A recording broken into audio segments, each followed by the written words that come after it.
You're a man-eater. Shut up. Oh. Is this on? What? Don't. Is what on? Nothing. Hi, everybody. This thing is still playing because it doesn't let me stop it. Just stop it. It's weird. I gotta figure out how to. There we go. Whatever. Just stop it, David. It's fine now. Hi. Hi. Hey, everybody. If it isn't my friend Professor McGregor with a leg for an arm and an arm for a leg.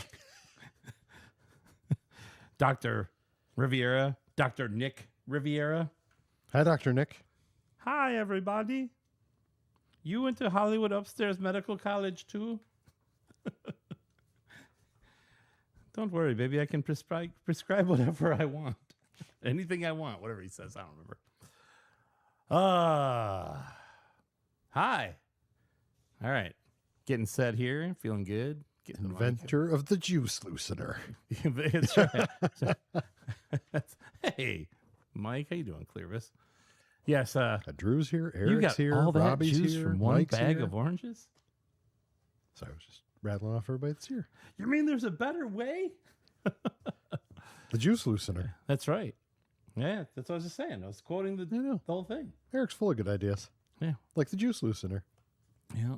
It's I love that he's just literally squeezing an orange against his eyeball. There's a better way. So stupid. How we doing? How is everybody? You can't ask me that yet. That's the beginning of the show. I'm If sure. I tell you now, then it won't be any. It's whisper quiet. Are you sure it's running? I can't hear anything. Troy McClure. Rest in peace, Phil Hartman. Well, I wasn't asking you really, to be fair. I was asking our friends here. No offense. You know, I do want to know how you're doing, but we do save that for the show. So. Yeah. How's it going over there, Boner Alert? Good. Good. I don't know what half these buttons are anymore. Yeah, well, if you spent some time down here getting your, perfecting your craft, you wouldn't have this problem. Yeah. But you never do. You just want to crank it.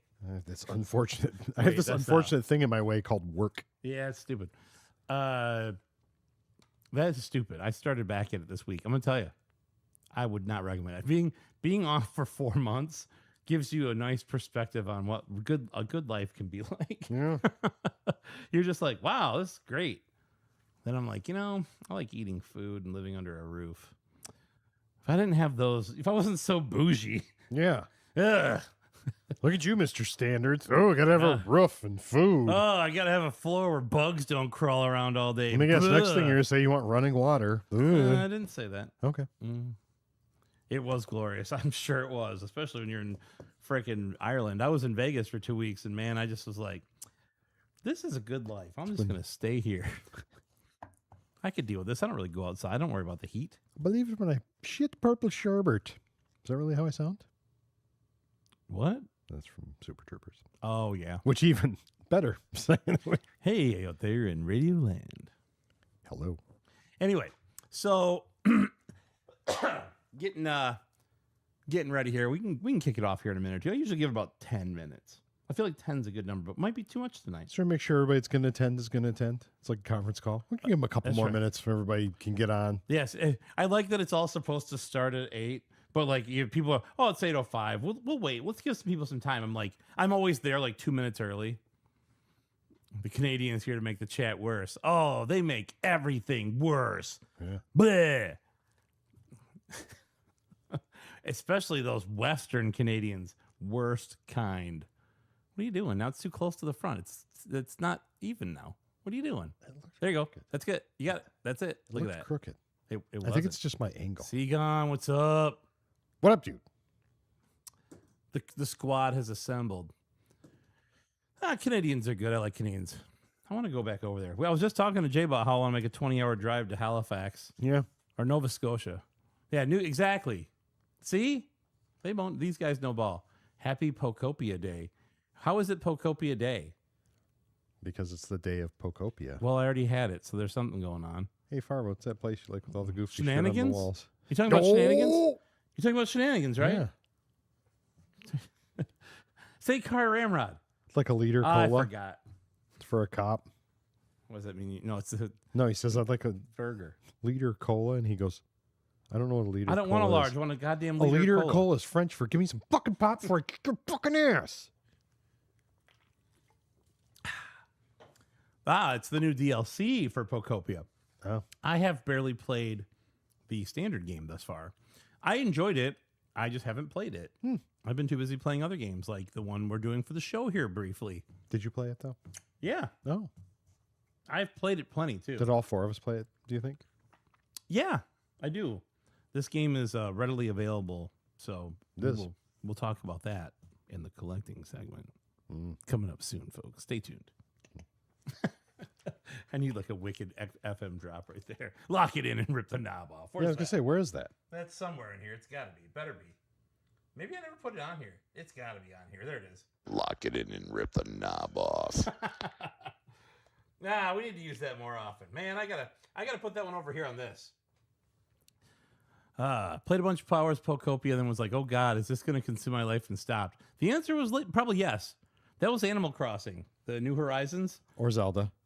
That Both. I'll tell you, I started to play it on the plane, Or Expedition 33? but I've never heard of that.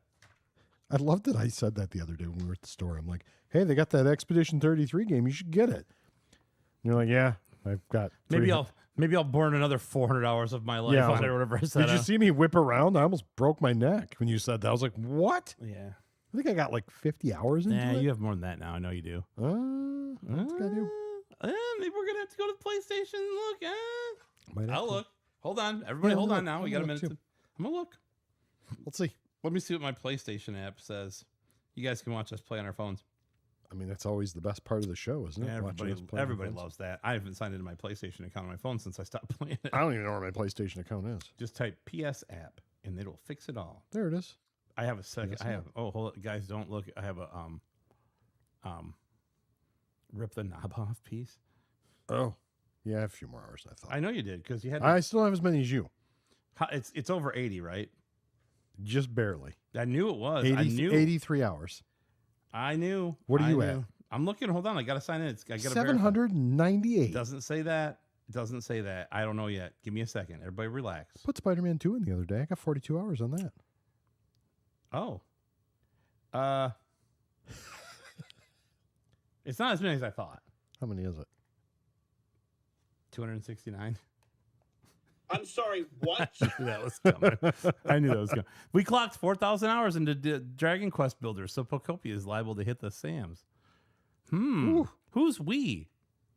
Probably his kids. Oh, okay. I was just curious. Maybe he's got like a crew of Dragon Quest Builders. Probably Chris and the kids. Squad. We need to get that DX7 so we can record some Nobunaga synth. Ah, there you go. Okay, that's good. All right, just making sure. I didn't know if you had some sort of crew I wasn't initiated into.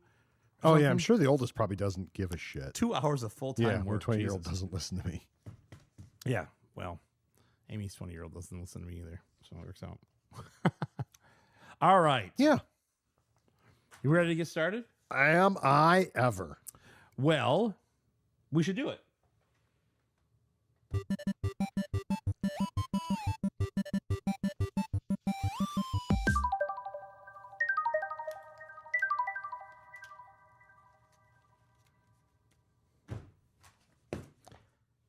Welcome back to the Lost Joystick Network episode.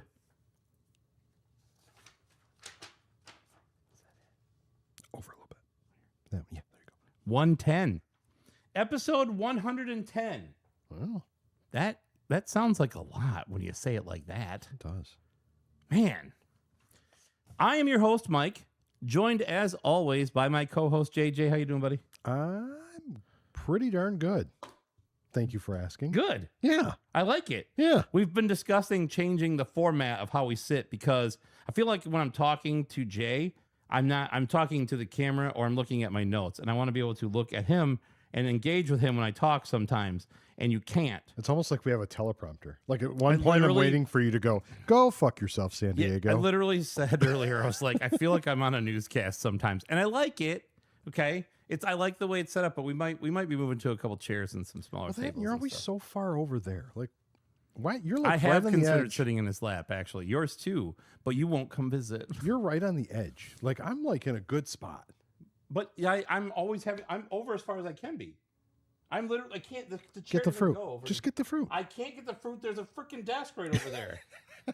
But I seriously cannot go over any further.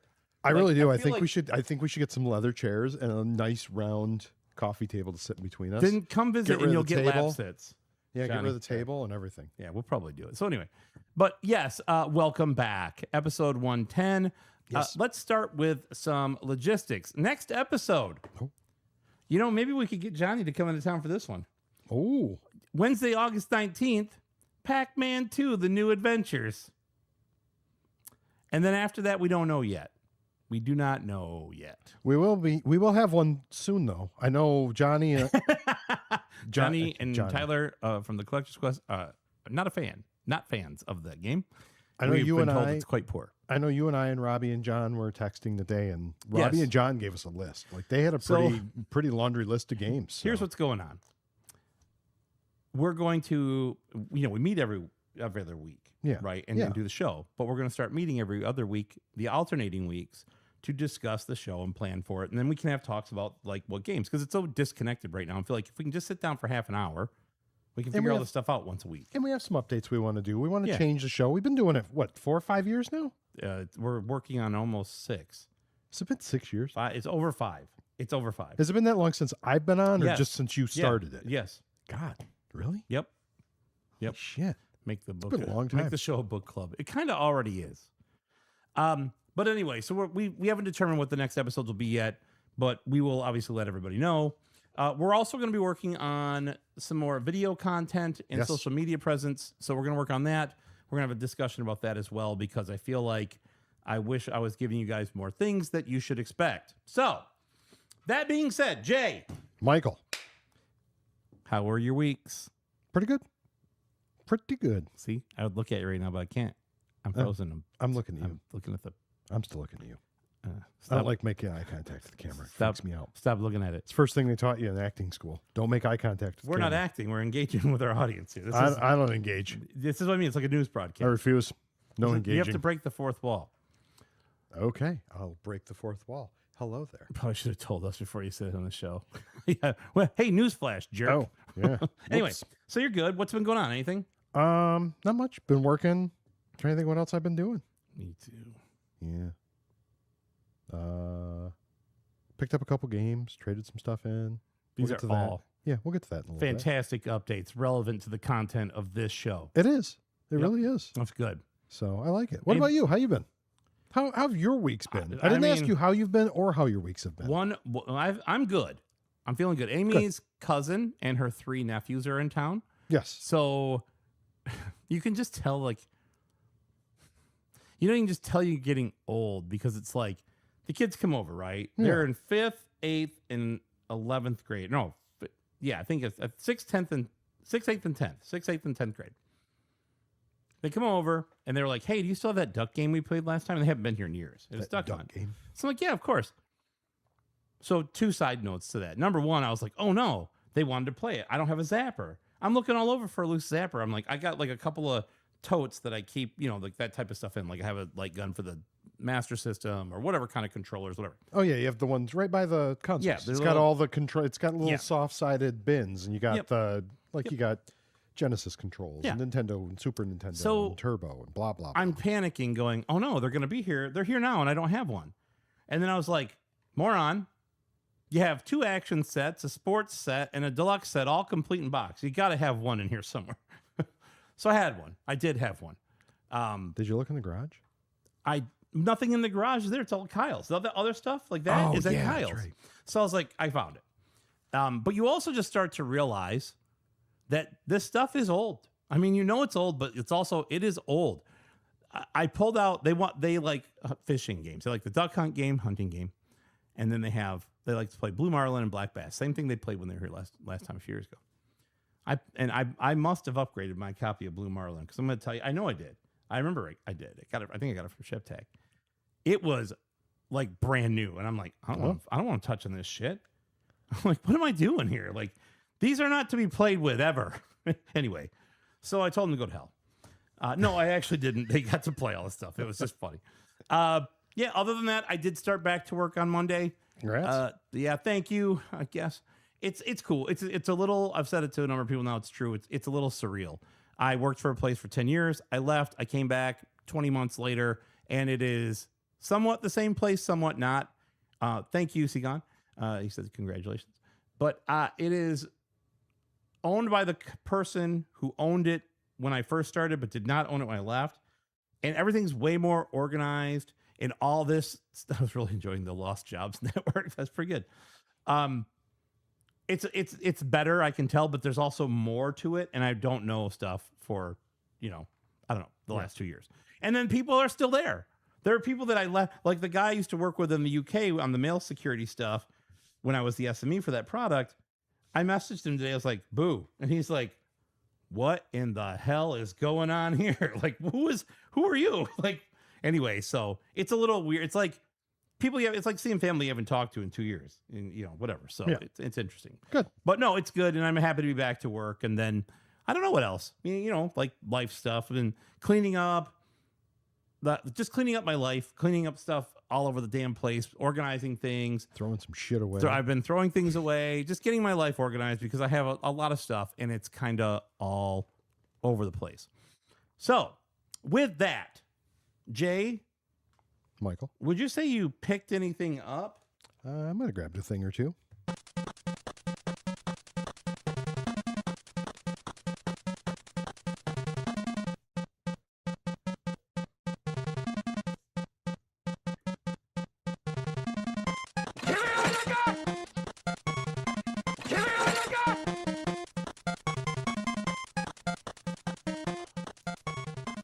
That's right. I hope you threw away that Turbo Duo finally. Oh, don't you think I didn't think about it? I have a very nice Turbo Duo RX that has been recapped and works amazingly. And I'm about to just send you that because it works so great and it looks so nice. And I'm like, I don't want to get rid of this now that it works great. But I can't the other one's driving me nuts. You didn't want that Turbo Duo thrown away? Oh, yeah. I threw it away. I'll throw you away. Anyway. Actually, you should talk to him about that one and give him that one. That one's actually cool. Yeah, it's not a US one. I know, Robbie. He might want it. He's got that Japanese Saturn. So anyway, thanks for the hard sell. No problem. That's what I'm here for. Jay, did you pick anything up? Then take it to perhaps a register or counter, exchange currency, and then take it home and put it on a shelf. I did. What? And I put them on the shelf. So before we get too far into it, I want to say, we've been talking about this, so I've got it now in the notes. We're going to formalize the little SNES setup date. Yes. Okay. So according to Jay, put that on there. According to Jay, you can't give the number yet. No, according to you, there are 727 or 728 licensed and unlicensed game. And if I'm off, please, somebody tell me. Well, I might be wrong. Everybody has their own opinion of what counts. Like if you go to Wikipedia, it's 721. But if you look somewhere else, it's 800, blah, blah, blah, blah. Yeah. Whatever. So the list you go off of is 727, and you were unsure if it included Noah's Ark 3D or whatever. Yeah, I'd have to look. Super Noah's Ark. Yeah, I haven't. So I have to look at my list at home. 727, 728. Number one, whether it counts or not, you need to buy it. If It's you're the gonna only unlicensed game. There's one unlicensed game for the damn set. Get one. Well, Fuck yes, you. I agree. Fuck Noah's Ark. You but guys. it's still unlicensed. It's only unlicensed only game. $100. Yeah. It's not like it's some in Noah's Ark or bust. See, Who that's cares? what I want to hear. I care. Yeah, that's right. Well, then don't get it. I don't give a shit. It's your stuff. You know what? You run the show. What? No, I'm agreeing with you. You're right. Yeah. Never mind. I got it. I was just. That was a little bitch. Fuck his Ark. It's ARK, by the way. I'm pretty sure it's ARK. So you my guys question, are all spelling it wrong in the so chat. my question is, time. does anybody in the chat I that's don't care. shitting on it have it? That's my bigger question. Yeah, who in the chat has it that says you shouldn't get it? Yeah, let's see. Let's find out. Raise your hand. How dare you curse the blessed wisdom Raise your tree? hand. Yes, I have one. But you weren't talking. Noah had an arc for his arc. He did. It was a whole. He had a whole. It was all canon. Yeah. Okay. All right. So Either Jay, way. Yes. I'll ask you, out of 727 or 8 or whatever it is. Yeah. It's like that Chicago song 25 or 6 to 4. Yes. It's 727 or 8. Yeah, something like That's that. what it's like. I didn't even have to use my RK. What number are we at? Let's start with that. Or you know what we could do? Because I'm trying to develop this on the fly here. We haven't this is part of what the meeting is going to help facilitate. I think what we'll do is you tell us what you got, and then we'll discuss not only what number you're now at, but what you've moved on from. Like, where were you, and where does this bring you? Right? Yes. And we should also track the dollars and cents and make sure we send a report to your wife. You're going to have to keep notes of what I have then, because I didn't I'll keep keep it in track here. of that. I didn't keep track of what I was at. I'll and what keep I'm tracking to. here. So Yeah, it's fine. you're going to have to start marking them off, because I'm going to start rattling some stuff off. So you got, well, now you're up to 530. So I'm not going to tell people how Yeah, many don't it is. tell. No. Edit that out. Okay. But now you're up to a number, but I don't need to do anything this time because I already know what that number is. You're going to give me it, and we're going to land on that number this time. The next time it'll be starting there, and then you'll give me the number. Yes. And, okay. Yes, exactly. So there you got go. it. You got it. We are on the same page, and it's page 1 of the notes. Question to backtrack, though, before we get into that. I only have one question. Did we talk about the Left 4 Dead last episode? I don't remember if we did. I think we did. We did. The what Left 4 Dead? The one you got me. The Japanese 360 one. I don't know. Yeah, we did. Do you have any root beer? Yes. Yes. Okay. Yes, we did. We talked about it. Yes, we talked about We talked about the Japanese Left 4 Dead Platinum series. I'm going to start out. Such as bizarre. Okay, good. I'm going to start out big for Tiger Wolf with a Koei game. I got Aerobiz for the Super Nintendo. So keep track of these. I'm going to give you my Super Nintendo stuff. I need to know the names of the games. No, you just need to know how many. Just keep. I don't because I already know the number. You know the final number. You want the number before. Or are we not doing that this We don't need to do that this week. Okay. But I can still go. I'll just make a hash mark. Yeah, that's fine. Either way. Aerobiz. Got it. 1. So we got Aerobiz. Mhm. I got Maui Mallard. Oh, yeah. And Cold Shadow. Or Yeah. whatever. Yep. I got the Brainies. You mind your Aero business. I got Power Moves. Power Moves. Yeah. What's that about? It's about Is moving that stuff. like a with hostile power. takeover of a corporation? Yeah. I got Business simulator. I got Totally. Tecmo Super Bowl 2. That's a good one. Yeah. That's not a cheapie. I got Super Chase HQ. Mm-hmm. Looks untouched, like it's never been played. How many more you got to go? A few. Okay, good. Couple. I Are got you- Street Hockey 95, which has arguably the best cover of any. That and Phalanx are probably the two best Super Nintendo The covers. Street Hockey 95 is a legendary cover. That one is amazing. The game published by GTE, the phone manufacturer. Yes. The same GTE look. I never forget looking at that back in the day, and it's just like, what the hell is this? Yeah. You got this, and it's not on the cart. It's only on the box, right? Yeah. But you look at it, you're just like, what are we doing here? GTE's putting out Street Hockey? That's right. Phalanx has no peers. I agree. I got Wizardry 5. Wizardry V. Yep, that's the heart of the Maelstrom. That's the best Rocky, too, V. Yeah. It's not. I got Weapon Lord. Cool. I got An American Tale, 5 Goes West. Cool. Yeah, that's a good one right there. I got Top Gear. I got a funny story for Top Gear in a second. Yeah, I was going to ask. That's what I was going to ask you about. That was the one I was going to wait till you get. I figured you'd end with that. I have a couple other games, but that's all my Super Nintendo games. Okay, so then So funny story. I'm gonna hit that real quick. So the whole that's funny. 11, by the way. There we go. So Okay. you were at 523, and now I'm at. 534, Thank you. There we go. 534. Good job. Love it. 534.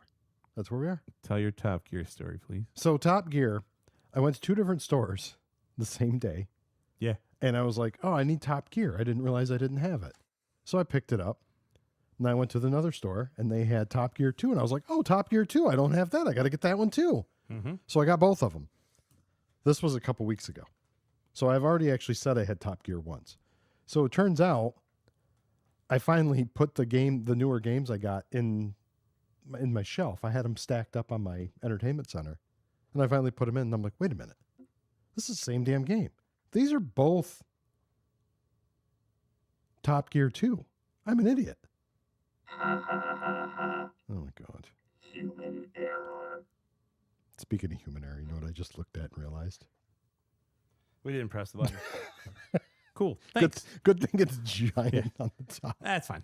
It's good. It's good. Yeah, It's fine. let's just do it all over. All right, we can. Anyway. But no. So I ended up trading Top Gear in Top Gear 2 in and got Top Gear. So you when had we two went down- twos, and you had Yes. to trade one of the twos for one. Yes. Got it. Pretty easy, right? Let's never discuss the shortcut ever again. Dumbest shit ever. All right, so I did get a couple other things. yeah, I was gonna say, I know you. I was just gonna say, you mentioned that you picked up some other things that were not Super Nintendo games. Yes. Would you care to enlighten us on what those might have been? I will. So a while back, you and I talked about stop it.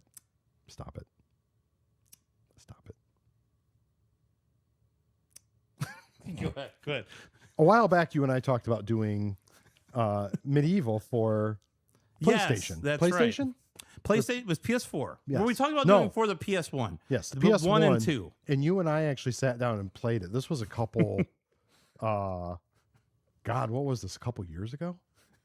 This was probably about 2 years ago. We talked about it. It might have been last year or Was the it year last prior. year? I don't know. We talked about doing it around Halloween, We're in the itchy lot. and we Good. played it, and we were like, "This game sucks." It was not good. I Yeah. did not enjoy it So we didn't end up doing it. We canned that one. because we wouldn't play it. Yeah, but then Go you ahead. said you were when you were I in went Vegas. to Vegas and I was there with my friend's wife, Yes. who was she likes all the. She's a big Silent Hill fan, all the Yeah. survival horror. She sat down. She works at home, and she was on like a lunch break. Came over, she sat down, started playing Medieval for the PS4, the The collection, remake. Yeah, the remake, and I was like, "This looks kind of good." yeah. And it looked like it played pretty good, and she seemed to like it. So I was like, you know what? Maybe I need to look into this. So I said that to you, and then We found a copy of it at We Disc sure Replay, did. and it was cheap. it was like $17.99 or I don't something. even think it was that much. Yeah, that's a good. But was a either good way, wait and see. So I picked that up for the PS4. nice. I ended up getting. I've been wanting to play baseball again, which is funny that Eric's in the chat right now because he used to smoke me in baseball. You know, it's funny. I smoke you in NES baseball too. Yeah, so that's maybe right. you're just and not very Odyssey good at it. baseball. Yeah, maybe I am. bad And at probably baseball. regular baseball if we played it. But But I know. I download or I got Not the earlier, sorry. I got MLB The Show 25. yes, I picked that up because I've been wanting to play that. Yep. We found super cool BioShock with the sleeve still on it. yep. I found. Was it? Where were we when It was I a 360. That was a Disc Replay. Yeah, grabbed that, and I was like, you might as well get it for $10, whatever it was. Yeah, with it was the like sleeve, $10. because you're gonna stop seeing these sleeves out in the wild. This is like 20 years old now. And the You're sleeves very are- lucky. It was nice. It's in great shape. Yeah, so I'm glad you grabbed that Yeah, it because was nice. that's the type of stuff that's just you're not gonna. Maybe you'll see it, but people are like, "Oh, it's got the sleeve. It's worth $1,000." If you pitch out of the zone, Jay's swinging. That is correct. Yeah, that's pretty much Jay's life, isn't it? Yeah, so I need to look. I might actually have. Eric gave me a copy of BioShock years ago to play. That's how I got into it. Yeah, I'd never played it, and Eric's like, I got an extra copy on my 360. You can have it. nice. And he gave me one years ago. I think I still have it. I don't know. I have to look. But I ended up getting that. Okay. Very nice copy. And then the last thing I got, I love the Guitar Hero games. Yes. And I've wanted to get the Guitar Hero Metallica game. And I can't find it anywhere. And we were talking about it. And just the other day, we went to Media Reload down in Utica and walked over, and they had it on the shelf. Every time we go to a store, and I would say in a normal week, you and I probably go to anywhere between 2 and 5 video game stores. Yeah. And there are a lot of them that are the same ones, but they're not always the same ones. Okay. But Yeah. maybe sometimes we're down in Walled Lake. Sometimes we're in Madison Heights. A lot of time we're in Flint, Burton, whatever. And every time we go, we look for that game. Can't find it. And it's never anywhere. They have 1 million copies of Guitar Hero Aerosmith. It's because Aerosmith sucks. Every time you go in, I'm like, hey, there it is. And you're like, oh, and it's like, God damn it. Like, Yeah. it's not really there. But this time, you went right to it. That's where I was going to go. And then you went that way. So I was like, I'm going to let him see if it's there. Yeah. You know, it was there. And it was there for the first time and ever. Yeah. So how pretty much? good. Yeah. How much was it? $27 something? Wasn't cheap. That sounds about right. It was like, I think it was like 27. It's just hard to find. I guess people want it. So whatever. So, Well, cool. but it's nice. Copy's really nice. Had the manual and everything in it still. So it was good. But yeah, Cool. Aerosmith. You bought something else you didn't tell the people about. Who's the last person to talk in our chat? Come on, put it together. Angry Jay. Yeah, we got I posted it in the Discord. Yeah, but not everybody's on the Discord. Yeah, They we should had be. that, You can get there through Patreon. if Found you're not another Lost one of Joystick Network. the seal. NHL 94 collector's edition with Yeah. the the EA seal. No manual or anything in it though. Just Had the no cover. paperwork. Yeah, just the the card. manuals are everywhere. But it was the seal. I wanted that. We got it. EA's many- keeping track of those, and I'm sure we can find a manual for Extensively, those. by the way. We need Yes. to share that infographic. But how many does that make for you? Oh, NHL 94s? Yeah. 4 with the seals, and then I have 1 Reggie. Yeah. So I have 5 of them all. I believe I have 7 plus 1 now. And 2 of them have cards. 1 has Pogs. You got the whole inserts set? galore. Oh, I did buy the whole set Yeah, of you got cards the whole at one card point set. too. Yeah. I know that there was a show recently did a lot of discussion about trading cards.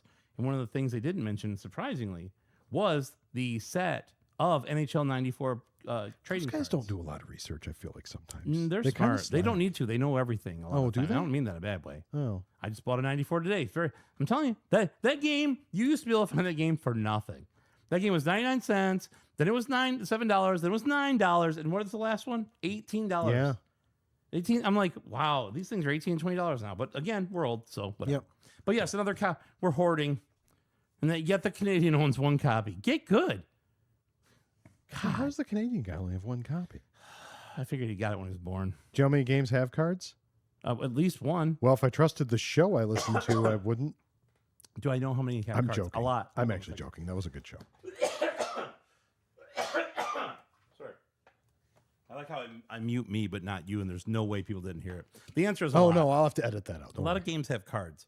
Some games had calling cards. Yeah. Some games. So fucking many. Yeah, That's exactly. the truth. All right. But yeah, that's all I got. Okay. What about you? Did you get anything? I did. Nothing like the last episode. Oh. The last episode was kind of bedlam. Yeah, you were pretty off the rails. I was. What did you have? About 500 different things? Whatever it was. Remember, I had counted. It was like 13 different platforms that I got stuff. It was like a for. whatnot sale we were doing. It was insane. But yes, I bought a few things. So the disc replay that you got the medieval from. Yes. Last episode we talked. They were clearing out their Atari games. They were boxed. And I bought that surround and all that stuff and blah, blah, blah. Something funny? I was. It's okay. We'll talk about it later. Yeah. It's true. Okay. So I went back and there was another one. Yeah. First print combat. Look at that shit. Complete in box. It's got the flap, got the old gatefold flap there, and it's got the correct cartridge with the shiny, whatever, foil-ish 01 combat. Manual's not great, but whatever, I don't give a crap. So the 01 identifies it's a first print? that's how you know it's the right cartridge for the first print box. Huh. And there are 2 different versions of this box. I forget what the difference is, but this is the first. It wouldn't print happen one. to be the I think it fucking is spine this. label, would it? What? Is that one backwards too? Oh, yep. It goes up. Dicks. It sucks. All right, man. There's some stuff going on in chat. While I was there, I also bought another $1 game, the Sears Telegame and Television Super Video Arcade Basketball. Now, I don't generally buy in television games, but because it was a Sears Telegame version of it, I thought, oh, let me grab it. It's $1. I might have overpaid. It is complete with the overlays and the instructions. Looks unplayed, probably is. And the funniest part is, for anybody who is unaware, the Super Video Arcade Basketball for the Intellivision, or in this case, the Sears Television games, is really just NBA basketball. This is the cartridge that belongs in this box. They do not match in any way. So, Oh, yeah, because you opened it up after we left and you're like, oh, no. It Yeah, doesn't 'cause even I've- have the right card in it. well, they've done that before to me. Yeah. Where it's like, well, this is kind of the same thing. I got Power Factory instead of the whatever thing, the CD game. But I was like, and I looked, I'm like, well, that's the right one, actually. So, yep. Anyway, I'm not sure what I'll do with this. Who knows? Yes, it has full NBA rosters. Artist Gilmore's on here. You got Dr. J, Calvin Murphy, George. The list goes on. We need to get in television and play it. What year would this have been? 78. So this is pre Magic Bird. Yeah. I mean, this is like Bill Lambier almost. No, he's slower. But anyway, no, we do not need to get in television game. Yes, Moses Malone, the first basketball player to be drafted straight out of high school. There you go. So anyway, I got that. I grabbed. This is how much I know about this. It's the I'm Gonna Get You Sucker Vinegar Syndrome reissue. I've not opened it yet. One of my favorite movies. Yeah. 1988. Keenan Ivory Wayans. It has Isaac Hayes. It has Fred Williamson in it. It has, you name it. Like every, what's his name? Bernie Casey. All that stuff. Damon Wayans, Chris Rock. The list goes on for David Allen Greer. You name it. Like this is pre In Living Color. Yep. One of my favorite movies of all time. It's hilarious. It's so good. Kim Wayans is in it. What's her name? Jeanette Dubois is in it. Jeanette Dubois, who wrote the theme song to the Jeffersons, and performs the theme songs to the Jeffersons, and I believe wrote the one for Welcome Back, Kotter. Maybe I can't remember. Really? But yeah. I didn't know. I don't know if that's right, but she was involved in a lot of that stuff. Yeah, Jeanette Dubois. She was also on Good Times, but one of my favorite movies. So grabbed that. I had to order that, and it showed up. I got a PS3 game. Did you? Back to the Future, the game, the Telltale Games game. Oh. I had this on my Xbox. I think I bought this through Xbox Arcade at one point. I don't think I ever bought the disc because I was like, oh, they're Telltale games. I don't really care. Like The Walking Dead. I'm like, I'm good with it just being an experience. And then I was like, fuck that.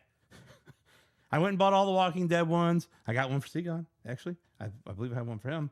And then I went and bought this from Media Reload. So this is a harder one to find because I think a lot of people did that. This and the Xbox one are not cheap.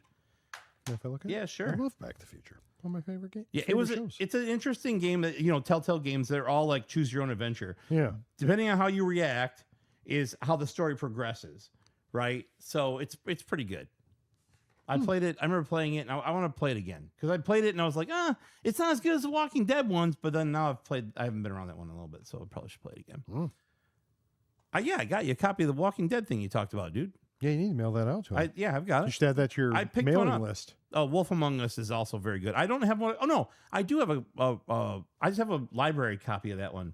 I got it like a library sale. They had it in their own case in the disc, but I have to buy a regular one now. So, of course, man. I thought I told you that. I'm sorry. Oh, you know what? When you talked about it, he wasn't on the show. That's right. He was not on here. our live stream. That's right. He wasn't here. So yes, I did. I'm sorry. I should have told you that again. Okay. I also picked up an Xbox 360 game. You did? Alice Madness Returns, the American McGee game. And Alice was a game I really enjoyed on the PC back in the day. I wish I still had the box for that because I still have the CD for it. But yeah, I picked up the old Alice Madness Returns for the Xbox 360. If those who don't know, American McGee worked at id Software for a long time, and then he started doing games like this. There I did. I just did the thing. Yeah. That'd be crazy. Then the most fun thing that I bought, we went to Media Reload, and they're like, we were looking around, I found the Alice game that day, and maybe the Back to the Future game. And they're like, hey, we just got in some PS2 games, and they had just priced them. So I'm like, all right, cool, let me look at them. So I bought 3 of them because I'm like, the prices seem really good. Yeah. And I don't know PS2 prices like the back of my hand. Like NES games, maybe I know a little bit better, but PS2, I'm just like, okay, I know these games are somewhat expensive, but whatever it is. They were selling, I found out later. Yeah. After, when they went to ring it up, he's like, oh, we bought these in at the loose price, and now we're selling them at the loose price, even though they were complete. And I was like, well, I'm glad I got the first pick at them because I got 3. First one I got was Wild Arms 3, which I believe I paid $11 for. Yeah, that sounds about right. Yeah, that was good. It's complete with the little postcard, which is kind of cool. It's very nice copy. There's also other stuff in here. I don't even remember what it is. But these were not, they are all very nice and clean. More postcards. Jeez. And a Reg card a PlayStation Underground card. So got Wild Arms 3 with that. Nice. I got the Simpsons game. Black and white manual. We'll get into that later. We got some discussion to do about that. But yes, the Simpsons game for the PS2 as well, which I think was about the same. I don't think it was very much. It was less than $20. And then the big one was Manhunt 2. $69.95. Which when I looked, I was like, that seems low. And I thought maybe it doesn't have the manual. No, it has the manual. It does have a family video sticker in the middle, and who knows what the disc looks like. They probably resurfaced it, but it's fine. But Manhunt 2, $70. And it sells for like $140. I didn't know. I literally I just was like, oh, okay, cool, thanks. And he's like, yeah, I'll just give them to you at the price because we paid the loose price, so we're just going to sell them to you at the loose price. Yeah, it's just the little middle ring family video sticker, which works out because I have the disc resurfacer from Family Video. Oh yeah, that's And right. the I forgot. adults You only bought it side. you bought it at the Family Video right around the corner from your house. I need to bring it in one of these times and just put it up in the corner. I got the big in those places they have their adult section, right? The little star, Like, Says adults only, It says adults only 18 and over, whatever. I got that sign for $1 when they closed down. So yeah, good time. And all those shelves that I destroyed because they were horrible. Remember those? Yes. Oh, those were the worst. Does I Jerry thought they even were have such- those? I No, think you he gave got him rid of some, them all too. We just left them out on the fucking curb and somebody took them one day. Those things were horrible. So that's pretty much it. I don't think I've. Oh no, I'm sorry. I do have a couple other things. Yes. I almost forgot. What else did I? I just did it. What else did I buy? I didn't buy anything else. Oh, I bought one thing and I already took it home, so it's not here. But I bought a loose Urban Champion 3-screw for the NES. I haven't been able to find a 3-screw Urban Champion forever. You mean Urban Championship? Urban Championship is what's the girl who was easily 20 years younger than the game. Yeah, that poor girl. But She kept saying it, and we didn't correct and I her. was We're like, just like, it's fine, whatever. I didn't say anything. I'm not that guy. But anyway, I found a 3-screw copy of it, so that was cool. Do you And- have that over there? Okay, you do. Never Yeah, I mind. have it. And then I got a couple records. I'm not the biggest Save Ferris fan in the world, but my buddy just did do a tour, was managing a tour with them. I got to meet them. Yeah, This we is went the and one- saw yeah. him down Ferndale. Yep. You were with me at the Magic Bag.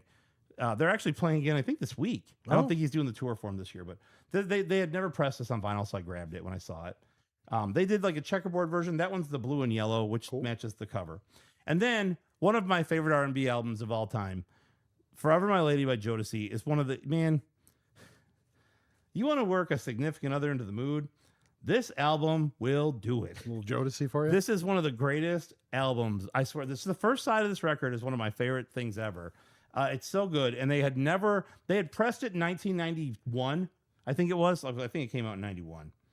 And I wound up importing a copy from Ireland, ironically, many, many years ago. It's got to have been a decade ago now. And it was cheap then. And now it was like, the record was $150, $200. Now you can't find it. And then they finally repressed it for the 35th anniversary, which would make sense because that would make it 1991. Yeah. So there you go. But yes, love the Forever My Lady record. Fantastic record. If you like R&B music, check it out. And then the coolest thing I got,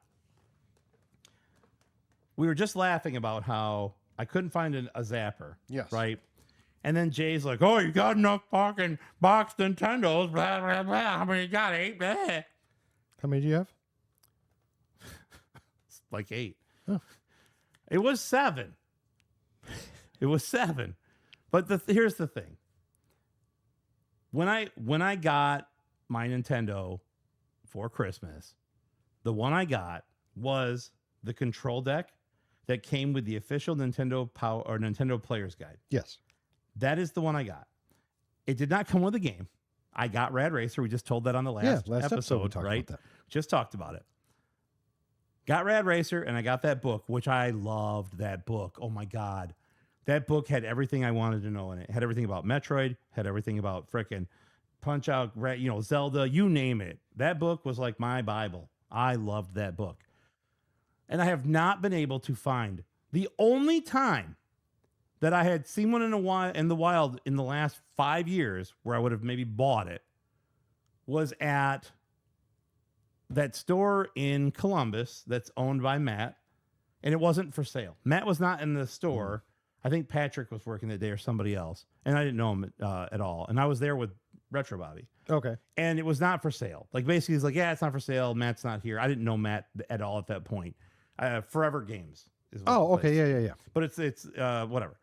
And I was like, oh, it's the one I want, blah, blah, blah. I could never, I haven't even seen one. Linux Sana has followed us. Nice. Fantastic. Thank you, Linux. Welcome. So I walk into damn Retro Taku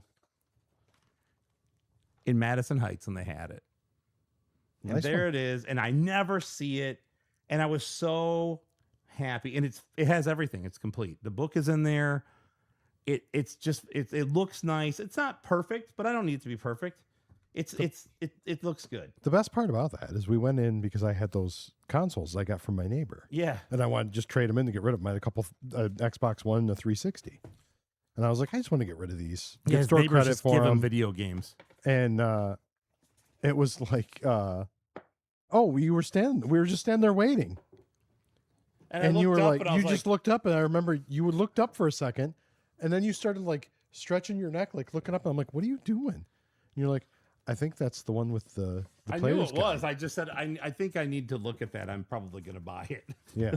It just depended on what was in it. Is what I said. I said because she was like, he goes, it was up. It was her because she said, "Are you really interested in buying this?" Because then she had to get on this ladder. Yeah, she had to get a ladder to get it down. And I'm like, I'm not going to make you get on a ladder and bring me something. I said, "Does it have anything in it?" And she's like, "It has everything." I was like, "I'm almost positively going to buy it." Yes. So anyway, put that right there for now. Is it? Wow, Peter, that other box not so great. But it has the most important part. The stickers are missing, but it has the official Nintendo Player's Guide. And now you have a player's guide. Well, I already have one. I have a nice one. Don't you have two? Yes, but the one I have that's nice is graded. It's an 8. But this one is perfect because I can go back and actually read this. And interesting side note about this book. If you go to the back and the game guide on page 135, what's that say in the top left, Jay? It says stadium events. That is correct. Funny enough, Robbie just said it in the chat. Yes. That thing has a stadium events section. Yep, it does. It talks about jumping into the action in the sports series with stadium events. And this has got to be, you know, the funniest part is if you look down right next to it, Family Fun Fitness, Athletic World, the original box art and all that stuff. Yeah. So this was the first one. This was the second one, right? Yeah. And yeah. So anyway, I always thought that was interesting that was in there. That's pretty cool. Yeah, that's a real, I just love that book. So It's a pretty nice console. oh, everything it's complete. I mean, look, it has all this stuff. I mean, it doesn't have like the baggies for the console. It doesn't have the whatever. I don't care. The guy was like, "Hey, if you already have a bunch of Nintendos, why don't you just trade that one back into us?" You know, I was like, Yeah, because they wanted it for a loose Nintendo to sell. yeah, and I'm like, that's not a terrible idea, but no. Yeah. So anyway, that's complete. So I'm gonna put that back in here. You hand with it? You got it okay? Yeah, I got it. Okay. And now I got to get another box protector, which I'm going to take that one that's over there in a box protector and take it out of it and put this one in it because this is the most important one. And this is, of all of them, this is the one I was looking for and wanted the most, could never find, and finally have. We probably need to do an order soon. Yeah, I do. I got to go to Retro Protection. I need to get one for my voice and my Odyssey too. Sadly, this puts me at 8 complete in-box NES consoles. You don't have any other consoles though, so it's fine. No. Yeah, those are the only 8 I have. Anyway, so no, so how many Genesises do you have? there's Genesi. None. I don't have any shot. 4? So I still want to get a top loader control deck box. And then I believe there's one more NES. I also want to get the Teenage Mutant Ninja Turtle Palcom, or Teenage Mutant Hero Turtles Palcom. Yeah. But that's just really honestly just a sleeve, but you'd still need the PAL. But I actually looked this week and I couldn't find one. Yeah. So I'm on the hunt for that. So yeah. But yeah, I'm a sucker for those. And especially that art, like that style, like still the round seal. They haven't moved on to the red line stuff. That's when I got mine. So, you know, it's a I love that. It's awesome. Yeah, that and Rad Racer. Finally, the collection is complete. I have a boxed console that came with a book and a copy of Rad Racer. Oh, my son's in the chat. He's giving us a fun fact. On this day, August 5th, Phineas and Ferb, the movie Across the Second Dimension, premiered on Disney Channel. It's 15 years old. That hurts my back. That's crazy. You were 8 years old, Connor, almost, when that movie came out. Holy moly. That's 15 crazy. years ago. Okay. We got to move on. We do. Thank you for indulging me, everybody, on the stupid crap that I buy. I'm sure I forgot some stuff, and I'll tell you next show. Anyway, Jay. Michael. And hi, Connor. Love you, buddy. Let's talk tomorrow, okay? And you can talk in the chat all you want. I would love to hear more fun facts from my son. I love that. That is just like me. Jay, Yes. actually, this whole show is just me telling you fun facts about games. Just wait. There's so many about this one. Oh, God. What game is that? It is Eternal Champions for the Sega Genesis. That is correct. Yeah. Eternal Champions, here sitting in the middle of the set for those watching the live stream It is. or video, maybe that you're watching later at your leisure. With no manual, but it's on its way. Don't tell people they don't know. No, they don't know. They don't know. I'm okay with that. I have no shame. It's mine. Connor, you didn't hurt my back, buddy. Yes, Eternal Championship. Yes, Eternal To be Championship. fair, this game was also made before she was. When was that, Jay? It came out in North America, December 11th, 1993. Mm-hmm. Japan, I was January. fresh out of high school. I was 7 months out of high school at that point. Wow, there you go. And then it came out Japan, January 28th, 1994.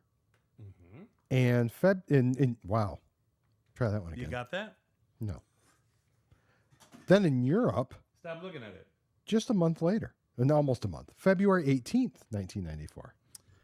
This is one of those games that the U.S. got first. Yeah. And there's good reason for that.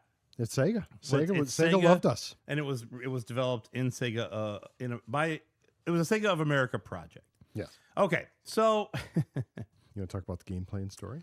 gonna get into the gameplay and story, and I'm gonna keep this relatively high level because at its core it is a fighting game. It is a fighting game with an extensive move list. It is a fighting game with an extensive story, which was new for that time. But what I'm gonna do is I'm gonna start with a page from the manual that I've put in the notes here that talks about the premise of the game and what it's all about. Okay. All right, let me get in my. Hold on, I got to cough real quick.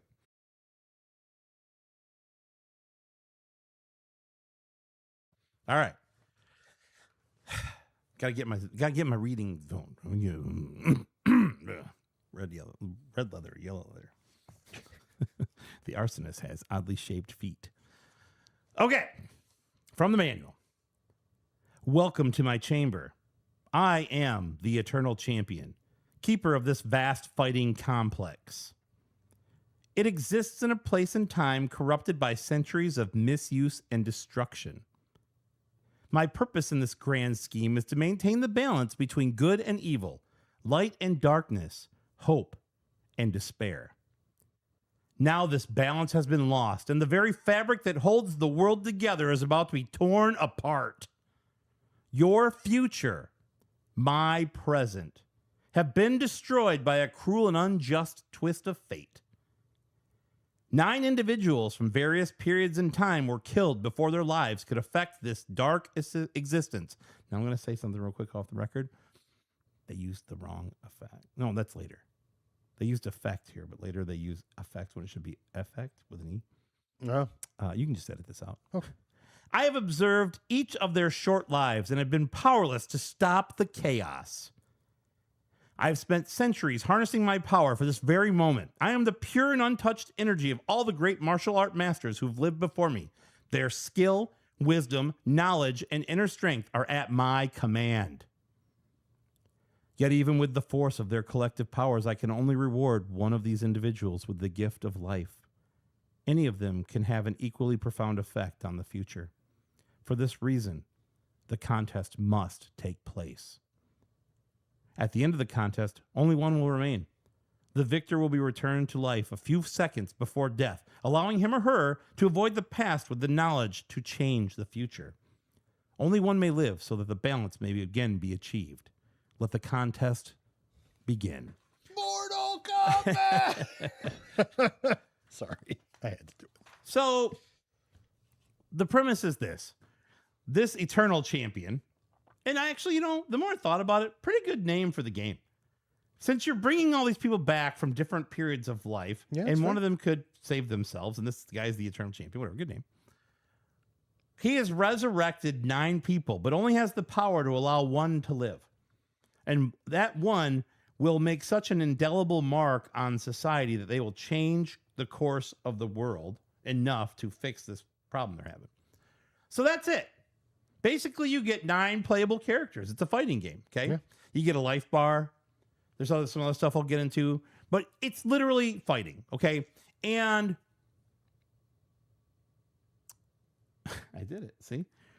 I'm going to go... You want to read these? You want to read these with me? We'll alternate. Sure, yeah. How about we alternate? You go first. I'll go second. Okay. So there are 9 playable characters. The interesting part is everything is very long about this. It's very descriptive. Nothing's simple. You'll see what I mean as we get in. I'll go along with the show. There is Blade, whose name is Jonathan Blade, who is a Syrian bounty hunter from 2030 AD. Now that's 4 years from now. I was going to ask if it was from who's the boss? Jonathan. Sorry. Danny, what's his name? Yeah. Yeah. Okay, so yeah, Jonathan Blade, Syrian bounty hunter from 2030 AD. Jay. Jetamax, a Russian aristocrat and circus acrobat from 1899 AD. That was a struggle to say aristocrat and acrobat. I was in the planning same on saying, I'm sentence. sorry you wound up with that one. You chose. Yeah. I didn't Oof. know. That was rough. I had practiced that one. Go ahead. I didn't. Larson Tyler. Larson. Now we're using their last name, but a lot of times you're just going to get the one name. Yeah. Larson Tyler, who was a 1920s Chicago cat burglar. I want to know, I need to look this up. How did the term cat burglar get coined? And look, and I don't want to get too far down this rabbit hole, but what kind of word is burglar? I love that name. They burgled something. I love it. Like the Hamburglar, classic, greatest McDonald character that existed. But burglar, to be a cat burglar, like that's just an awesome thing. I would love to be a cat burglar. Anyway, I'd love to be a cat burglar. Who's next, From Jay? the 1920s Chicago. I stole the jewels, see? you gotta make that noise. Yeah. Then we have Midnight, which is spelled like night, like a knight Like of Michael the round Knight? table. Yes, like Michael Knight. Another nice current reference. And Mitch Middleton. His Knight- name is Mitchell Middleton Knight. Yes, Mitchell Middleton Knight is a London-born vampire-like hiding in Vietnam. I'm not going to get too far down the rabbit hole, but I'm going to tell you, if you want to know more about these characters, there's ample information out there. Read the manual. Not that there's one here, but read the manual because this guy is hiding out in Vietnam. He was a London-born agent that worked for the U.S. that was poisoning people in Vietnam for the U.S. during the war. That son of a bitch. It just Wait, goes on and on and on. he's That's he was I don't know if he's a good guy or bad. I don't know. Rax Coswell, RAX, robotic artificial exoskeleton, Oh. an American cyber kickboxer from 2345 AD. This is my favorite one. I'm so sad I didn't get this one. Go ahead. Shadow Yamamoto, Yes. modern day corporate ninja assassin in the Black Orchid Corporation. What a great job. What is that? Corporate ninja assassin? Goes to work in a suit with a suitcase. As soon as he gets in as soon as she gets in her office, she like pulls out a fucking samurai sword and a ninja mask. She just comes in, sits down, puts her lunch in the fridge, puts on a ninja mask, Jumps out the sharpens window. her shurikens. She's like, "What are you doing today?" "Oh, I got to go kill some CEOs or something." Anyway, okay. Slash. I really got the raw end of the deal. Not from here. Guns N' Roses. No, prehistoric hunter from 50,000 BC. Oh. Now, I got a fun fact about this one. Go ahead. Trident, artificial being created by the Atlanteans in 110 BC. And Jay, what Trident lost a hand. He did. What is Trident's hand now? It's Trident. Correct. Which would explain the name. Yes. But do you know how Trident lost his hand? No, I don't. He lost it in a shark fight. He was fighting a shark. Damn it. You're right, it does. I tried so hard. He was fighting a shark. Damn this stupid thing. I gotta eat a checklist. And he lost his hand fighting And a he shark. lost his hand And he's fighting a one of shark. the 9 they and, picked. and he's one of the guys that they decided to bring back. I'm like, are you kidding me? The Eternal Champion says, Bull. I call bull. yeah, let's pick... You couldn't even fight a shark. We're going to pick a modern-day corporate ninja assassin. That'd be so much cooler. We're going to take an American cyber kickboxer. Then we're going to take a guy that lost his hand to a shark. Everybody knows. You've all watched Shark Week. Shark comes at you, you punch it in the nose. Disorients it. It has no idea what's going on. How would you lose a hand? thinking about the guy watching the live stream right now that's like, I don't remember any of this from Rad Racer. Right? Yeah, I just, anyway, thank you, Kaylin, by the way, for noticing that. All right, last one. Xavier Pendragon, a warlock alchemist from 1692 AD. Now, I didn't read those. Yeah, I did get the good ones. You got the crappy I ones. got the bad ones. You You got all the did. good ones. You did. It sucks. I didn't even check. I just said you I do know. first, I not a know. second. I know. Oh. Each fighter has their own stage, and that plays into something in a little bit I'm going to get to. In this case, this Xavier Pendragon stage is, basically like whatever you want to call that, settler, whatever. An alchemy layer from No, 1692. it looks like I can't think of the stupid. Not the Settlement? settlers. It's Settlement? not settlers. Yeah, but what's the pilgrims? That shit. It looks like that. Oh, Plymouth Rock. Sure. But they all have their own stages, okay? And they also have their own fighting style. So, like, one does Hapkido, one's an assassin, a ninja, whatever. But they One's all have really their bad at own fighting fighting sharks. style. Yeah, one fighting style is anti-shark. Yeah. So you have a life bar in the game, right? Standard fighting game, 1-on-1, 3 rounds. At the end of the fight, you have the ability to do what's called an overkill, which is their version of a fatality. Mortal Kombat. Right. So this game was, I listened to an interview with the producer of this game, whose name we'll get to in a minute. But he said, I wasn't really influenced by Street Fighter 2 or Mortal Kombat, but I didn't say borrow, but he said, the mechanic for overkills was basically a fatality, but they really went like in a slightly different direction we'll get to. Now, you also have an inner strength orb. So on your, at the top of a fighting game, you got your 2 energy bars, life bars. At the end of those, the corners of the screen, essentially, you have a little yin-yang symbol, or whatever the hell that thing's called there. And that is your inner strength orb. And that determines when you can do special moves. So if the orb is full, you can do your most powerful special moves, which are ample. There's a lot of moves in this game. It depletes when you use the moves. Mm-hmm. You recharge it by taunting your opponent, which you can do when they're like on the ground. Yeah. Or when you're doing standard attacks. And I mentioned it was depicted by a yin-yang symbol. And yin-yang. I put yin-yang, but yin-yang. And you can actually turn this off in the settings. There's all kinds of different modes. You can play a tournament mode where you can play 32 fighters. You can play 1-on-1. You can play 2-on-2. What is it? 2-player, 1-player, whatever. Mm-hmm. And then the overkills. Okay, so the overkills are fatalities, but they are not player specific. They are stage specific. Yes. So we talk about the 1692 setting. You burn somebody at a stake. Mm-hmm. That's what happens. And they're pretty graphic, and some of them are pretty funny. Like you get shot up by a bunch of clowns or whatever in one of them. Like a clown car comes up and they all whatever. Your opponent must be standing in a very specific spot on the screen. And there's another qualifier before you can do one of these. Your last hit must do more than 13% damage to be able to do an overkill. And that includes throws. So like you can do a throw, I guess, and that will do it.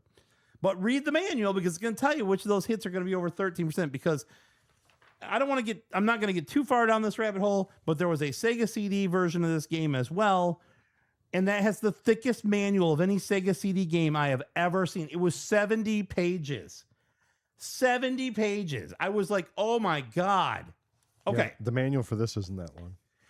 I can barely I don't know what it is because I don't have it. Yeah, got him. Wait, that's me. Jay, why don't you tell me? I'm going to intervene a little bit on this one because I want to read this thing at the bottom here. No, you're not intervening. Well, then I'll just do it all. I refuse. All right. Well, good night, everybody. Yeah, it's an actual sequel. I know. It is a sequel in that it is the same game with more players, and then they have Cynic kills and all. But we'll get into all that. Yeah. It's a sequel, but it was supposed to be whatever. So the publisher was Sega. Yes. Developer was Sega. Which was Sega Interactive Development Division or something. Yeah. It was what the guys that had worked with the executive producer prior. Go ahead. The director is Christopher Warner. Yep. And then the executive producer that you just mentioned is Michael Latham. He was also the designer. Yeah, and he worked on a number of things that had very long names. He did. You want me to read those? Yeah, please. You don't have to put in the consoles, but you can just say the names of the game. He did Ghostbusters. All for Sega, I should say. Yes. Ghostbusters 2. Yeah. David Robinson's Supreme Court. Green Dog. The Bleached Surfer Dude. The Beached. Beach Surfer Bleached. The Beach Surfer Dude. Could be both. Battle Arena Toshinden Remix. Heat Game Network. So the Heat Game Network was when you could play against other people online. It's like late 90s, early 2000s. Super great. You could get on and play like a Doom deathmatch with people and stuff like that. But yes, he was involved in all of those. And one that I left off here, which I thought I had put in here, must have cut and pasted it out. The most important one. Garfield caught in the act for the Sega Game Gear. He was the producer for one of the most expensive and sought-after graded games in the history of video games. That 8.0 A something.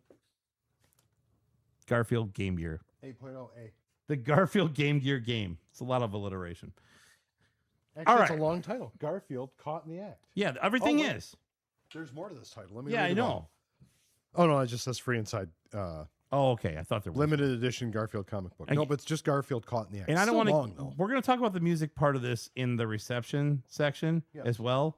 But I'm going to play a little bit of the music from the game. Okay. Okay. Did you want to read? Is this what you wanted to read? Yes. You want to play the music first? Yes. So I'm going to play a the couple. music first. This is just the menu. This is like the character select menu, I believe. How long can we play for? These we can play as long as we want. Oh, There's a okay, couple that's I'm going to have to keep short later. All right. Got here just in time for the Garfield Game Gear talk. Yep. Perfect. All right. This is the like menu for the game. Ready?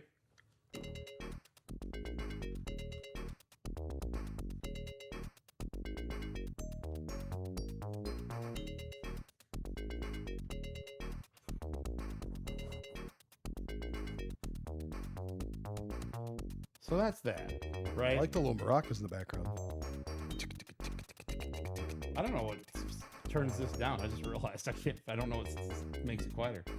All right, sorry, I was gonna fade it out, but I can't. Now this is the boss fight. When you fight the eternal champion, this is the music. This is the kind of music that you listen to and you either love the Sega sound chip and the noises it made, or it bothers you. I like it. It's very nostalgic sound for a lot of people. It's obviously, I would say, inferior to some of the other sound chips, but it has its own style and feel to it. Yeah. Right. I think it just depends on what you like, but I wouldn't say it's necessarily inferior to me, but I'd say some people would say that to that. So this is the boss fight. Instantly, you're like, that's a Game Gear game. Yeah, it gets a little intense. Or not Game Gear. That's a Genesis game. Like I would immediately be like, yeah, I know that sound. All right. Like that just sounds like Sega Genesis to me. So anyway, all right. Now, got anything to add before I get into this next piece? No. You didn't want to read this part that says designed to take advantage of the 6-button controller? I mean, it was. It was designed to take advantage of the 6-button controller. Thank you. That's excellent. It sure was.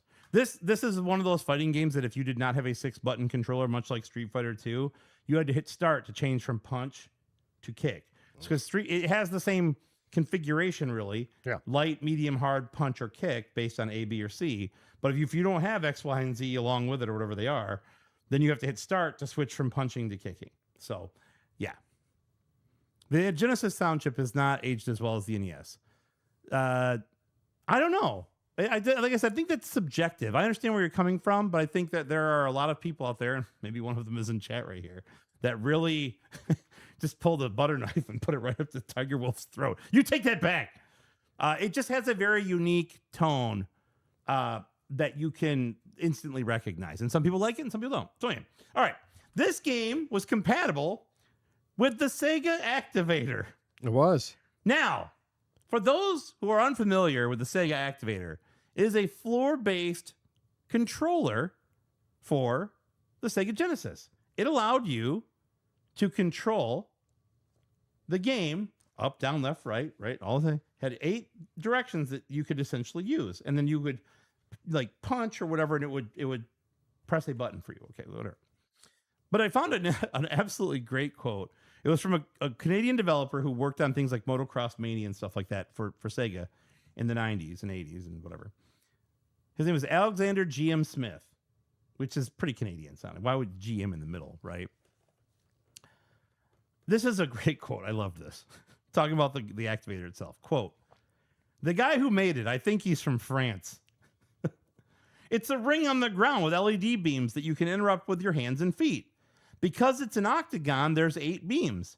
I think he actually had 32 beams on his device. So he said, it'll play music and do lots of stuff. Sega took it and cost reduced it to be too slow and too low resolution to actually be useful. They mapped the 8 directions into joystick directions and heights and levels into buttons. So you can actually play it as a joystick. Again, it lagged a lot," unquote. Now, you can play this game. This game is designed to be played with the Sega Activator. But you should know, a fun fact is this. If you're using the Sega Activator, your character will do 50% more damage than the other character using a standard controller. Why do you think that is? Probably because it's terrible. It's very hard to execute moves, I'd imagine. And I do think, yeah, I haven't tested it myself, but I read this in more than one place. If you use the activator, you do 50% more damage than you do with a regular controller. Is that like Soul Glow? You got to let it. Just let it shine through. I'm just saying. Anyway, 50% of the time it works every time. We have to get this thing out and use it at some point. Ooh. I think the kids I play against in Fortnite all have activators. They might. Yeah, they might. Yeah, they might have it. You know, their new line of home weave products are really coming in. All right, Jay. Shit. It's trivia time, buddy. Your question is as follows. Which Sega Genesis games work with the activator? Fuck, I can do this one. Go ahead. Mortal Kombat. Mortal Kombat 2, Okay. Mortal Kombat, though. I believe, is one of them. All right. Okay. Street Fighter 2. Yeah. Eternal Champions. Yeah. And all kinds of fighting games. There's a couple boxing games as well. World's I Greatest just- Heavyweights and another one, I think. I just read the box earlier, and that's what I noticed. Yeah. That's why I remembered that. You're a little light on the list, though. Oh, was there a lot on the list? Yeah. All All of them. of Trick them. question, Jay. Oh. You can play any game you want with it. It will just suck. Oh, okay. Yeah. It's just a controller that's controlled by light and levels. You had one thing you didn't say. What did I say? You said you wanted to say it. You didn't say it. That thing right there. Oh, yeah. No, I was talking about this. Oh. Here. No. So Well, we never said that. I listened to this long podcast with the producer, Michael Yes. Latham, right? And one of the things that he said was, this game was originally being developed by another guy who did Cosmic Carnage. I forget the guy's name. And that guy wrote like a 10-page, like basically like pre-production plan for the game, like notes and like characters, whatever. And he quit. He left. He's like, I'm not doing this. I'm leaving, whatever. He goes somewhere else. So his boss comes to him and is like, here, I want you to make this Eternal Champions game, right? And he said, I don't want you to deviate from this at all. This 10-page Eternal Champions manifesto or whatever it was. Yeah. Okay. So the guy says, so Mike Latham says, I read it and it was like insanity. Basically, the original concept for Eternal Champions was like a bunch of hobgoblins running around fighting with weapons. It was a fighting game where you had a bunch of goblins fighting each other. It was like in medieval times with like medieval weapons and like a mace and stuff. Doesn't sound good. Well, you know, I don't know. We'll never know, will he? Well. But he completely deviated from it. He kept like 3 fundamental pieces of it, brought it back to his boss, and his boss was pissed. He's like, well, what are you going to do about it now? You know, it's done, buddy. Sorry. Yeah. But anyway, so I'm going to get into the reception. That's a little bit about the gameplay and the Okay. development of the game.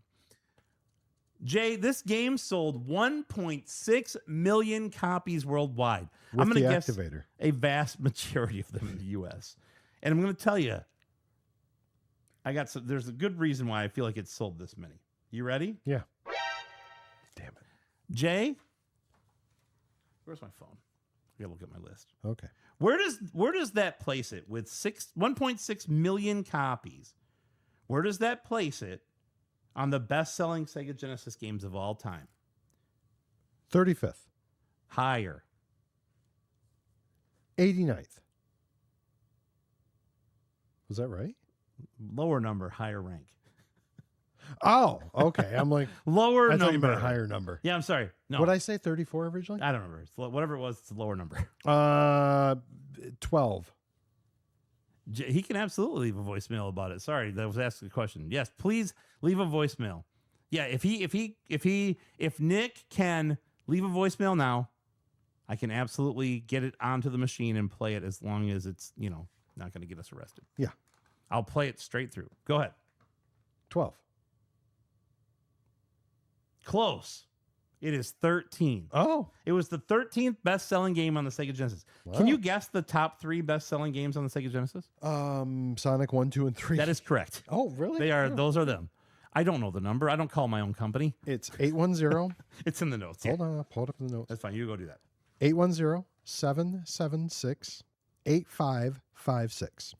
And it should ring here, so be should. prepared. Let's hear if we hear it Okay. ring. So yeah, Sonic 1, 2, and 3 are the best-selling games. Sonic 1 is like 15 million. Sonic 2 is half that, and Sonic 3 is less. Oh, okay. But anyway. Okay. This game got mixed reviews. No shit. Some people really enjoyed it. Some people... I wasn't expecting a call. Were you? No.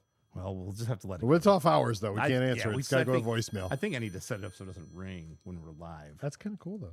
What are you talking about? Remember when I used to do it with like fake? I'd just do it. Yeah. I'd make the noise. This is much better. Actually, it would have made more sense is every time we do that, we just hold the microphone over there and call it. The problem is I can't put this into the mode I want to be able to do it, so I'm going to have to play it through here, which is fine. We can play it through here. Yeah, it's fine. Okay. Yeah, this game got mixed reviews, and the January 1994 edition of this game of EGM, I believe they got scores of 8, 7, 5, and 5. Not great. It's not in there anywhere. I just know that. Can you do me a favor? Yeah. Can you hit the little trivia button? I got trivia for you. Go. What was on the cover of EGM January 1994 issue? Mortal Kombat 2. Correct. You know how I know that? Because you told me 'Cause I earlier. read that issue earlier, and I told you that very fact. You did. It is true. I just thought it'd be fun. I just think it's funny that you're like that the juxtaposition of the two, where it's like, yeah, this game's not that great, but the cover game is amazing. Yeah. Anyway, 37's in my top 5 numbers. It was featured the month prior on the cover of EGM as well, where they did a 12-page super strategy guide. And I'm going to tell you, it gets in depth. It talks about everything about each character. 12, and that's the month before they panned it. Like, look at this awesome strategy guide. Go play it. Oh, by the way, it's okay. Anyway, it was featured in the UK comic. Look, I'm sorry, take it back. Sonic the Comic issues 19 through 24, then again issues 37 through 40 had comic strips where you would, like, the champions would all work together. So they had like a little comic strip that they were doing with it, right? Then it also got its own dedicated Sonic the Comic special issue in the UK, Eternal Champions Special. And I was like, that was, whatever. Did you look for that on eBay? I did. There aren't a lot of them out there. Oh. Jay, this game had its own Slurpee flavors. I did. I don't remember the answer to the question I'm about to ask you, so I got to go look and see if it's even where I think it is, because I fucked up.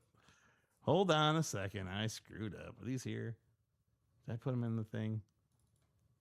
Yes. Don't look over there. Now, Jay. I can't read that. You can barely read that. What do you think? What would make you think I could read There it? was a promotion. Yes. Yes, Ross did post this in the Discord. So Yes. you would have known this if you'd have read that. I didn't read the flavors. I did read the flavors. Jay, Yes. why are you talking about flavors? I haven't asked you anything. Because you said What the were the Slurpee ad. names I and assumed it was flavors of the Slurpees? Um, You jumped ahead, Jay. it was a grape one, Nope. a strawberry one, Nope. a lemon. Yes. Oh, It was called, hold on, oh Lemon Blade. Lemon Blade. It was flavored with Fanta lemonade. It was a Coke and Sega, whatever you want to call it. Mashup. Yeah, whatever. Sure. Sounds good, actually. I would drink it. And then you got Blade, like the knockoff Wesley Snipes Blade. I should just probably show people this. I wish I would have put this one up there, Oh yeah. because I got a bunch of other stuff up there that I did put up there, but these I forgot. Anyway, I've got a couple of promotional graphics that I found that talk about the flavors. So, Eternal Champion Jonathan Blade, who looks like Wesley Snipes, kind of. Yes. Okay. Lemon Blade. What's the other one? You got one more. Cherry. Yes. It is Cherry. That's a good It's- guess. Cliff Cherry. It is Sega Eternal Champions Cherry. Oh, And it has the Eternal Champion holding a large cherry. This is actually way better than the Blade one, if you ask me. that one's pretty good, actually. And it says Slurpees made with Fanta Wild Cherry. That actually sounds good too. I'd fuck with that for sure. Okay. Now, these were exclusive cups that had temporary tattoos in the bottom of them, and you could mail these cups in to Sega for a $5 coupon, either off of Eternal Champions or the Sega Activator. Oh, An $80 device, retail, I believe. Let's get $5 off. This is a very popular promotion style back in the day. Mail in rebates, call us and send us something, we'll send you. Because guess what? Yeah, great. Something new to collect. Oh, buddy, you have no idea. There's so much of this stuff with this game. This is the back end, right? We're in late 93, early 94. Yeah. You're starting to dwindle into the beginning of the back end of Sega's very aggressive marketing strategy. They're going to go direct at Nintendo. They're going to, it's all non-sequiturs and people yelling Sega and weird commercials where clamshell boxes are chasing other boxes and they're going to eat them. It's very 90s, okay? Which it was. And they, like, when you think of that era, you immediately think of this stuff in Sega. I do. Because I'm like, you want to go back and look at what those weird, in-your-face, direct guerrilla type style marketing, this was it, okay? So, here's a fun one I found. And I found evidence of this as well. After Christmas in 1993, so December 93, the game's been out for a few weeks. Yeah. They did a promotion in a commercial. It was the commercial I was just talking about. It'll show on the back screen here at some point. They did a commercial where they had a clamshell version of Eternal Champions chomping after, like on the floor, chasing these two other video games. And it ate them. And it was basically saying, here's the deal. You send us a fighting game and we'll send you a $10 coupon. You had to call their phone number, which was different than their regular phone number. Normal phone number was 1-800-USA-SEGA. That was the tip line. They retired it like 10 years ago. But this one, you had to call 1-800-884-SEGA. And this was valid between the day after Christmas, 1993, and January 30th, 1984, which is my sister's birthday, but not the day. Did you call this number? No, and I don't want to because they're all sex lines. They're trying to sell me medical alert bracelets anymore. But I went and I was like, I started to try and find more about the promotion. I'm like, wow, I've never heard of this. Do these coupons, is there like a coupon that you could get? Like I couldn't find any coupons on eBay. I couldn't find any evidence of an actual coupon. This one or the $5 one that you could get off of the Activator. Because that's the kind of weird stuff people collect now. I don't necessarily want it, but I just thought, let me look and see if it exists. So then I find a broadcast from January of 1994. And the only thing I put in was that phone number, right? And it came up. It was an MTV, like a section of MTV that had played. It was an episode, a part of an episode of Beavis and Butthead with the commercials, and that commercial was in it. Oh. And I was like, okay, well, this whole story checks out. Either this is an elaborate ruse that is working very well, or this is legit. So it was very interesting to see. Because I was That's cool. Well, it's like, I guarantee you I probably saw that commercial 100 times because I watched that show religiously. Anyway, I thought that was interesting. And this was, the confrontational print advertising. So one of the things I want to put up, if I remembered to put it up here, which I don't think I did. I put so many things up here. I was like, oh, you can't put any more things up there. Let me see here. Is it? I'm gonna add this one because I want to illustrate a point here. While you're doing that, I will Yes. circle back on the Slurpee cups. The Slurpee cups actually are pretty prevalent on eBay. You can buy them you can buy the whole set for like $30. That doesn't surprise me that much. And you can find them that still have the little cardboard tabs on the bottom for the tattoos. I don't know if the tattoos. I just kind of I just kind of like glanced over it. I'm sure that there is a lot of dead stock for those that exist. Where is this stupid? But yeah, I think you could still get them with the tattoos. I think I need to save this in that. That's why I didn't do these things. Never made it over. Okay, that's what it is. So let me go download this. Give me a second, everybody, because I want to show this to people. I just want to tell people. So you should, if you're listening, jump on this section of the live stream. Let me put this over here. Okay, now let me add it. Oops, right there, and there we go. And then I'm going to hit this, and then we're going to drag this. This is going to be way too big. Like it always is. Okay, I'm going to drag this over here. Okay. Apparently Trident doesn't bode so well against... you can't read these anyway. This is stupid. This didn't work. Large cats. Okay. Dogs, whatever that is. To prepare for Eternal Champions, use Street Fighter II as your training wheels. Again, going straight at their competition, as was the style at the time. Yeah. Now, I'm going to have to pull it up over here because you're not going to be able to read this, so disregard the thing I said earlier about tuning in now and looking at it. You'll have to just find this yourself. I'm sorry. But this large ad, I'll give you some of the examples. This one up here you can't really see that well, but it looks, see from here, it looks kind of like Blanca's stage, right? Yeah, it kind of Well, does. guess what? In a full force attack, Blade humbles Slash in China. Look at these warriors. They're huge. A wimp like Blanca wouldn't stand a chance. Oh. Shots fired legitimately. Like Wow. bang, right at you. Right at you. Okay? Then, where's it at? This bottom one here. I got to pull this up so I can see it because it's too low. The bottom one here, you get the person hitting the other person. They're flying at them. The battle room, where the room itself can sap your strength. Here, Jetta does a little sapping of her own with a double-fisted air dive on Shadow. Hey, Johnny Cage, scared you'll get whipped by a girl? Like, they're straight up just calling out, like, Street Fighter 2 and Mortal Kombat here, man. An aggressive tactic. That's rough. Yeah, Sega released 2 Street Fighter games on Genesis. They did. Yeah, and one of them was a better selling game than this one. By Street Fighter 2 Special Championship Edition was actually number 12 on that list of best selling games. Oh. Yeah. So tough luck for them. I guess whatever. But anyway, so I'm gonna pull this back down. But yeah, that was very typical of the style of advertising that Sega was, and this was at the downswing of it, right? You've gone through we're gonna take on Nintendo head first.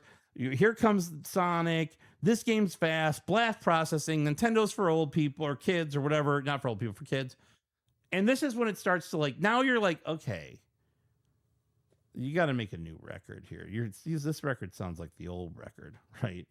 Like, Jay, I know you're a big 311 fan, but wouldn't you agree that all the records sound the same? I would assume yes. Yeah, I would too. I've never listened to them. But anyway, just kidding. But yeah, it's that part where you're like, okay, now we're trending into 1994. You've been doing this for a few years now, and it's been effective, but it might be time to move on. Like, I just feel like that this is when it starts to go downhill. Like it's all shit talk without backing any of it up at this point. So like and it's not a criticism of Eternal Champions itself, but more so that you're trying to make a name for yourself by undermining the big names in the world of the fighting world, right? So anyway, it just feels a little shallow, hollow type thing. Now, there was a lot of promotional stuff going on with this game. A lot. We've already talked about the Slurpees. Mm-hmm. We talked about the mail us your game and we'll send you a $10 coupon thing, right? Okay. In Canada, now Tiger Wolf, I'm going to need your expertise here. Apparently, they have Post Cereal in Canada as well.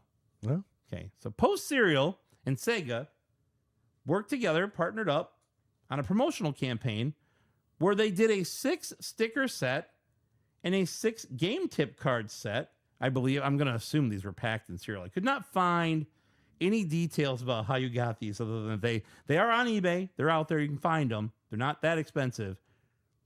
But they had a 6 sticker set. And these are the stickers that they chose in 1995. They were all Sega games. Chicago Syndicate, which we'll get to in a minute. Okay. Mm-hmm. Echo the Tide of Times, which was the follow-up to Echo the Dolphin. Mm-hmm. Eternal Champions.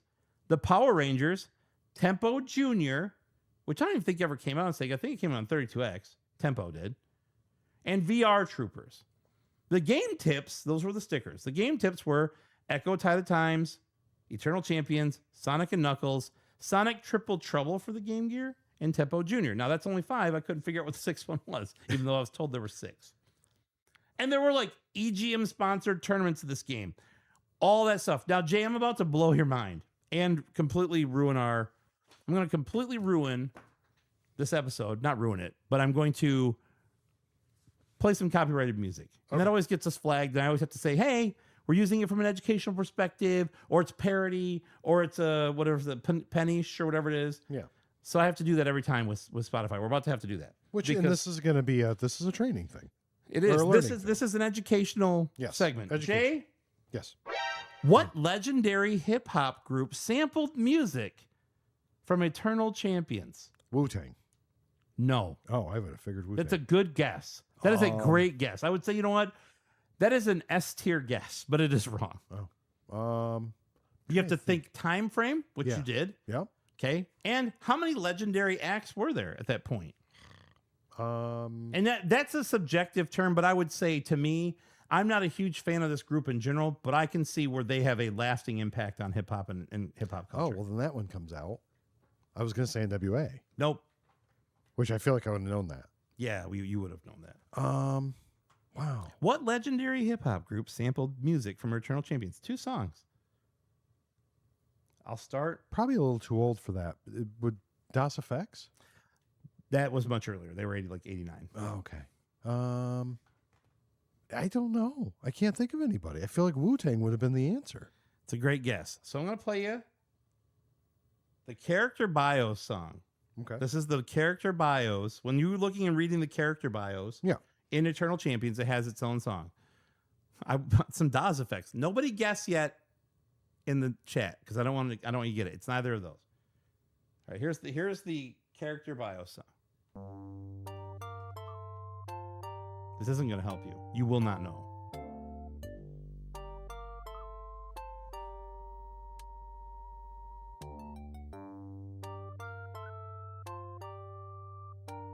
Okay.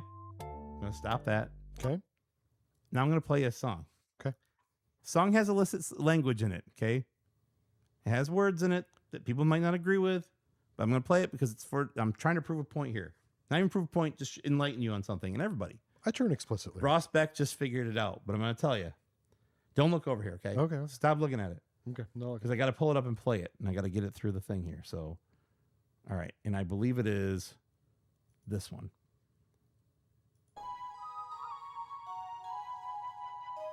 Where you from, nigga? Straight from the motherfucking land of the hogs. 5 true thugs from the double Glock, and you fuck. Really? Pop to Bone the Thugs and Harmony turn it on their seminal 1995 album, E1999 Eternal. Straight motherfucker nigga return from the club. Catch this hustler better than I did. We talking about it distributing, yeah, yeah. So, there's that.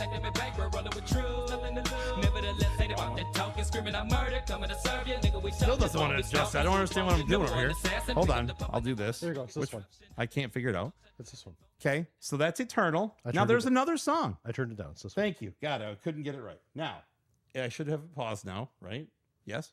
So now we can bring it back up because I'm going to, where was it? Put it in About the there. same level. Yeah, about Okay. there.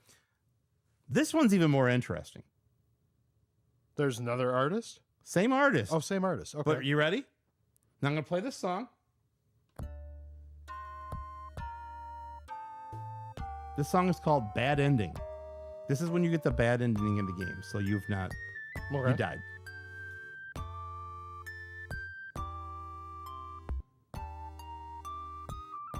Okay. You ready? Mm-hmm.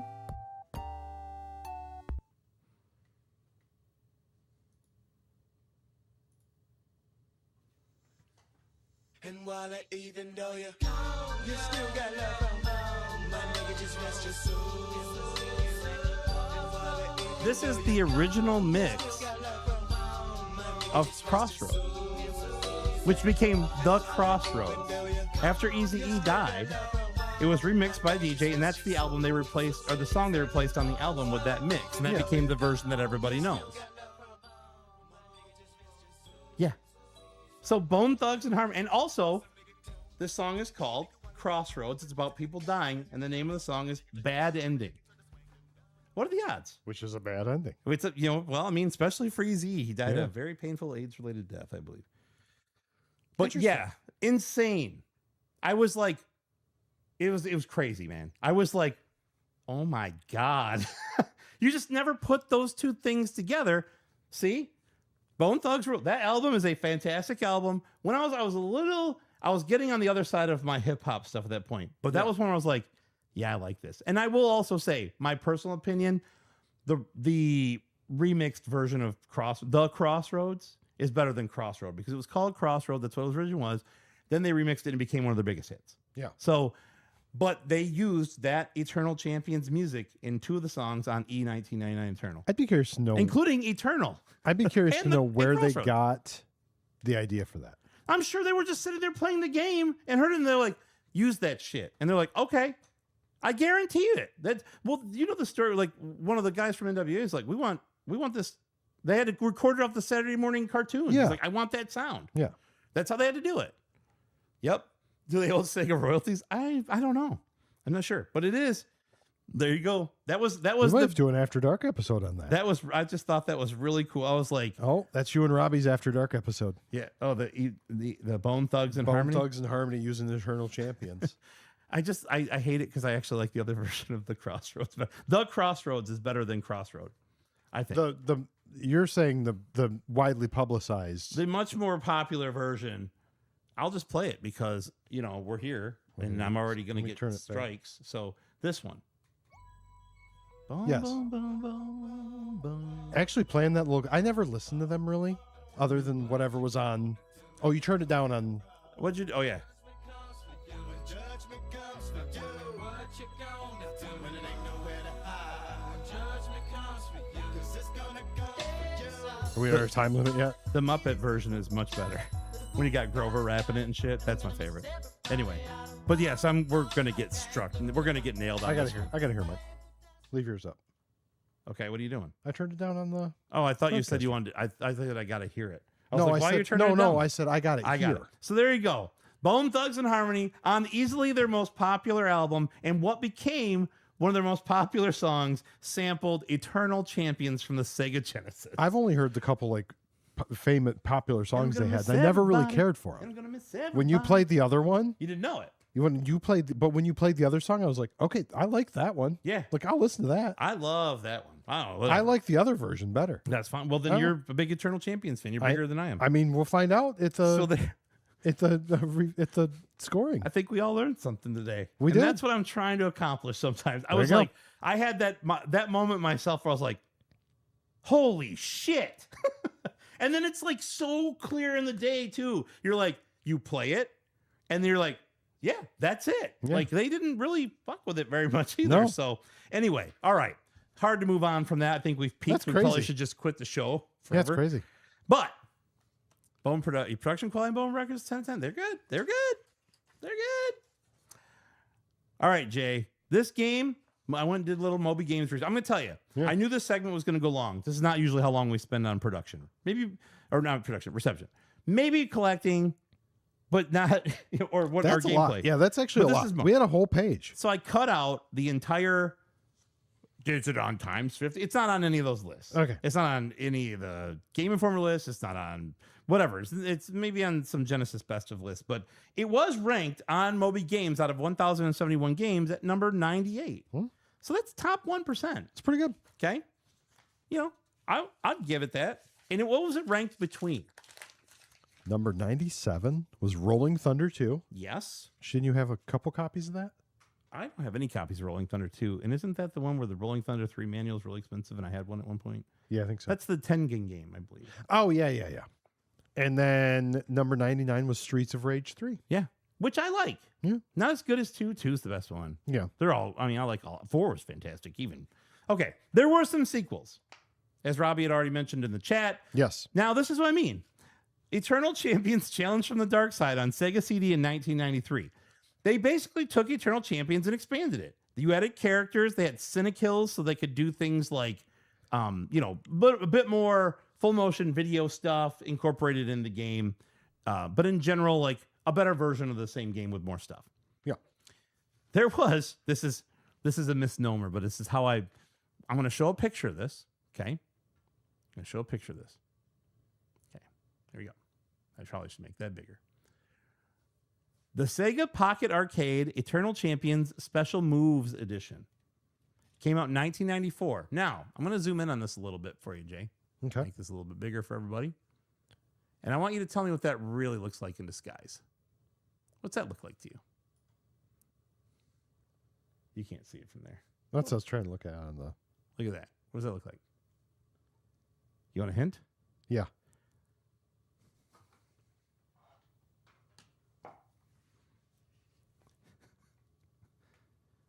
For those viewing at home, there's the hint I gave. You can't see it. Let me put it right Looks there. like a collector's hat.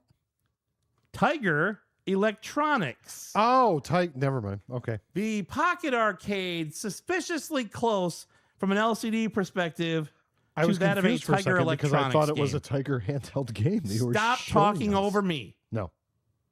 God, you have to edit it. Anyway. No, I thought you were actually showing a Tiger handheld game. Yeah. Well, that's... Anyway. No, it was Sega, but yeah, I get it. Okay, so let's take that down. I got to remove the graphic. I remembered. Look at me, Kalen. I did it. He's always good at reminding us. I love him. There were 2 spin-offs. One was previously mentioned. That looks good on you, by the way. It does. Fits like a Chicago Syndicate, which starred... Did I rip that paper up? That one starred Larson Tyler, these 20 cat burglar. Okay. Yeah. And that was on Sega Game Gear. And then Experts, which I believe was the one that had Shadow Yamamoto in it. I don't remember. I don't know. That was a 1996 Sega Genesis game. Now, I'm going to tell you, it's like one of the last 50 games released for the console. A Sega Genesis game coming out in 1996. I believe the last one is Frogger, and it came out in 1998. I believe that's right. But golly, 96, you're talking 7 years into the console. And yeah, it is not a generally well-regarded game. Now, this is also something I thought was interesting and sad that so the whole story is, I'm going to read this off of this page if I can find the page I'm looking for, if I kept it up, because I didn't, because I'm stupid. You're not stupid. I was going to read something from a page and I closed it. Hold on. Okay. Sega Retro. Oh yeah, I'll find it here. If it'll load. Maybe. So there was a plan for a third installment of this game called Eternal Champions: The Final Chapter. Okay. And the final chapter got nixed. Now, I'm going to tell you the idea first. If I can find it here. Where did it go? There it is. Okay, here we go. That's what I was looking for. Sorry, I had this up earlier.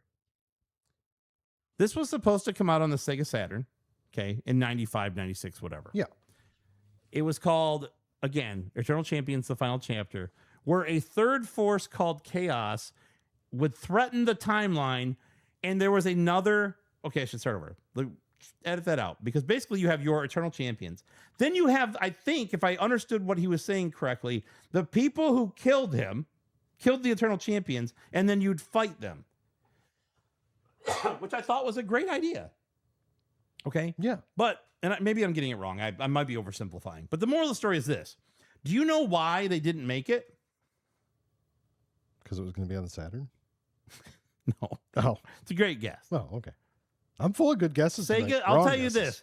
In classic Sega fashion, you took something that was pretty successful, sold a lot. I don't know how many Eternal Champions for the Sega CD sold, but I'll bet you it was a lot. And you're talking the top 15 games selling on your console of all time that you published, that you built. You're printing money with that stuff. Do you know they sold 1.6 million copies of the Genesis? That is version? a lot, Yeah, I but know. not as many as Street Fighter 2 Championship, Special Championship Edition. Now it's close. Yep. Virtua Fighter was not doing well at home. It was not. No it wasn't shit. catching on so great. No shit. And Sega said, "We're killing Eternal Champions because it competes directly with Virtua Fighter." Virtua Fighter was doing well in the arcades, but not well at home because the home port sucked and the machines were not capable of handling it. You took something that was developed for a platform, put it exclusively at home. The Eternal Champions is a home. It was not an arcade game at all. It was a home console port, not even a port, or home console game developed for the Genesis. Then you said, well, the Virtua Fighter is not doing so well on the 70 different various weird fragmented platforms that we also have with the 32X and Sega CD, 2 different models, and Genesis. And here comes the Saturn, and it's coming out early, and it's way more than the PlayStation, whatever. They're just idiots. Sega of Japan was... I'm just going to say it, man. You know what? Whoever anybody that listens to us that worked for Sega Japan back then or has a different opinion, then tell me. They were jealous bitches. They were so envious of the success that the U.S. was having that they kept fucking them over. And this is another example. I'm not the world's biggest Eternal Champions fan, but I'll tell you what. You have 2 products. You don't have to just decide. You can sell Coke and Sprite. They're both pop. Yeah. Well, we can't have we can't have Eternal Champions because Virtua Fighter is the direction we want to go in. Oh, never mind the fact that it was Sega of America that made it. And anytime anything good happened that Sega of America did, Sega of Japan fucked it up every time. When you were saying that, all I could think of When's your new console coming out, Sega? Oh, it's not. You know why? Because you're a bunch of fuck-ups. It just made me think of Willem from Mallrats. You dumb bastard. You dumb bastards. Yeah, the whole story with the frickin' Pico, where he's like, oh, this is great. And he's like, yeah, how much does it cost to make? Oh, $500. Well, if you can make it for $100, I can sell it. But I can't sell it for $500. Well, here's a shitty $100 version. Now you have to sell it. That's not what I said. Oh, I'm sure it happens everywhere, but I'm just telling you. Sega could not get out of their own way. Sega of Japan was just too envious of their little brother. That's all it was. Imagine if Venus Williams would have broke Serena's ankle, right? Think about it. Generally, it's the little brother or sister that's better because they have to deal with the really good person their whole life and get better than them. Yeah. So, well, wouldn't you think that they would go? but they just, yeah. Well, I've we been get in those money meetings. I from- guarantee you have. I know that's It's not not surprising, like Chris. it's not like Sega of America wasn't giving Sega of Japan money. But they didn't. They were want making it. money. They were gonna make. They didn't make it. I don't and give a they shit didn't who's like it. giving me And the I've- money. If you're giving I've- me the money, I'll take it. I've told this story before, but go read that book, History of Video Games by what's his name? I forget the guy. It's over there on the shelf. I guess Yeah. I should look at it. But they talk about it. It's the whole thing with Kalinsky because this guy, the producer of this game, Mike Latham, he started right about the same time as Kalinsky, just Kalinsky? before him. So he was there for like the whole ride, and it's just like, man, Sega Japan hated Klinsky, right? no, they didn't hate him. Oh, But they didn't like his tactics, and they also were jealous of the fact that he was successful. I was just saying they didn't like that he was actually making the Yeah. money. But I can't begin to try to describe to you why people are the way that they are. Look at the people nowadays who vote against their own personal interests. Yeah, that's all I can tell you. You think I said this to you earlier this week. George Carlin has I'm gonna paraphrase this, but I want you to imagine the most average person in the world from an intelligence perspective, and remember that 50% of the population are not as smart as that person. It's pretty Remember dumb. that. That's pretty dumb. If you remember that, you'll know. Okay, so now let's do a real quick. We got into that. Where can you play today? Because once we do this, I'm going to bounce. Before we get into the other stuff, I'm going to have Shep Tax. I'm going to play Shep Tax. Oh, okay, cool. We'll use his story in lieu of. You know what? Let's do this. We'll use Nick's story, which I now have in my voicemail, in lieu of Sashimi Z's review, which I do not have. Fair. So we'll go through all those. Unless Robbie, I'm going to give Robbie a second to respond. Would you rather that I play this before you're on the phone? And we can edit all this out. I'm sorry. Yes. No, that's fine. Yeah, I would love to get Kalinsky on. The guy's 80 years old. He revived Mattel. He was involved in the Intellivision. He was involved in the handheld football games. He revived Barbie, Hot Wheels, all that stuff. Nick's So story should roll right after me. Okay, so after you is good. Okay, perfect. Yeah. Shit, maybe we should try and get Klinsky on. If I- we're going to do it, we I need might. to do it pretty Well, quick yeah, if he's no. in his 80s. He's yeah. I would like to ask, but I'm sure he gets media requests all the time. I don't want whatever. But maybe. I wish I knew somebody that knew him because that's one of those guys who I just like. I very much look up to him. Like that guy is just like everything he did was successful. You know, you can't help the internal politics of the place that you work, but he obviously knew what he was doing. Yeah. So those kind of people I always like. Well, where you can play right. it today, we'll jump into that real quick. Yeah. Then we'll call. So, of course, the Sega Genesis. Yes. The Wii Virtual Console, Sega Genesis compilations, Sega Genesis Mini. There's so many Sega Genesis compilations that this Yeah. is on. So just about any of them that you find is going to have it. It also is available on Steam. There's a big, long post on the Steam-powered forum about the moves and stuff in this game. It's insane. So let's see here. What's your primary use for Teams? None of these. Fuck off. That's what my primary use is. We're going to call John first. Let me find. Then we're going to call Robbie. Then I'll play Nick's voicemail. Don't call him yet. I'm looking. I'm not going to. There it is. Okay, I'm good. I got it. You ready? Got it. I got it. He's still offline from what I can see. So He's in the chat. I know that too. I saw that. We could just have him answer everything in chat. I could just ask him the questions. Oh, can he's answer. back. We're good. Okay. You ready? Yeah. All right, let's give him a ring. Make sure this is loud enough.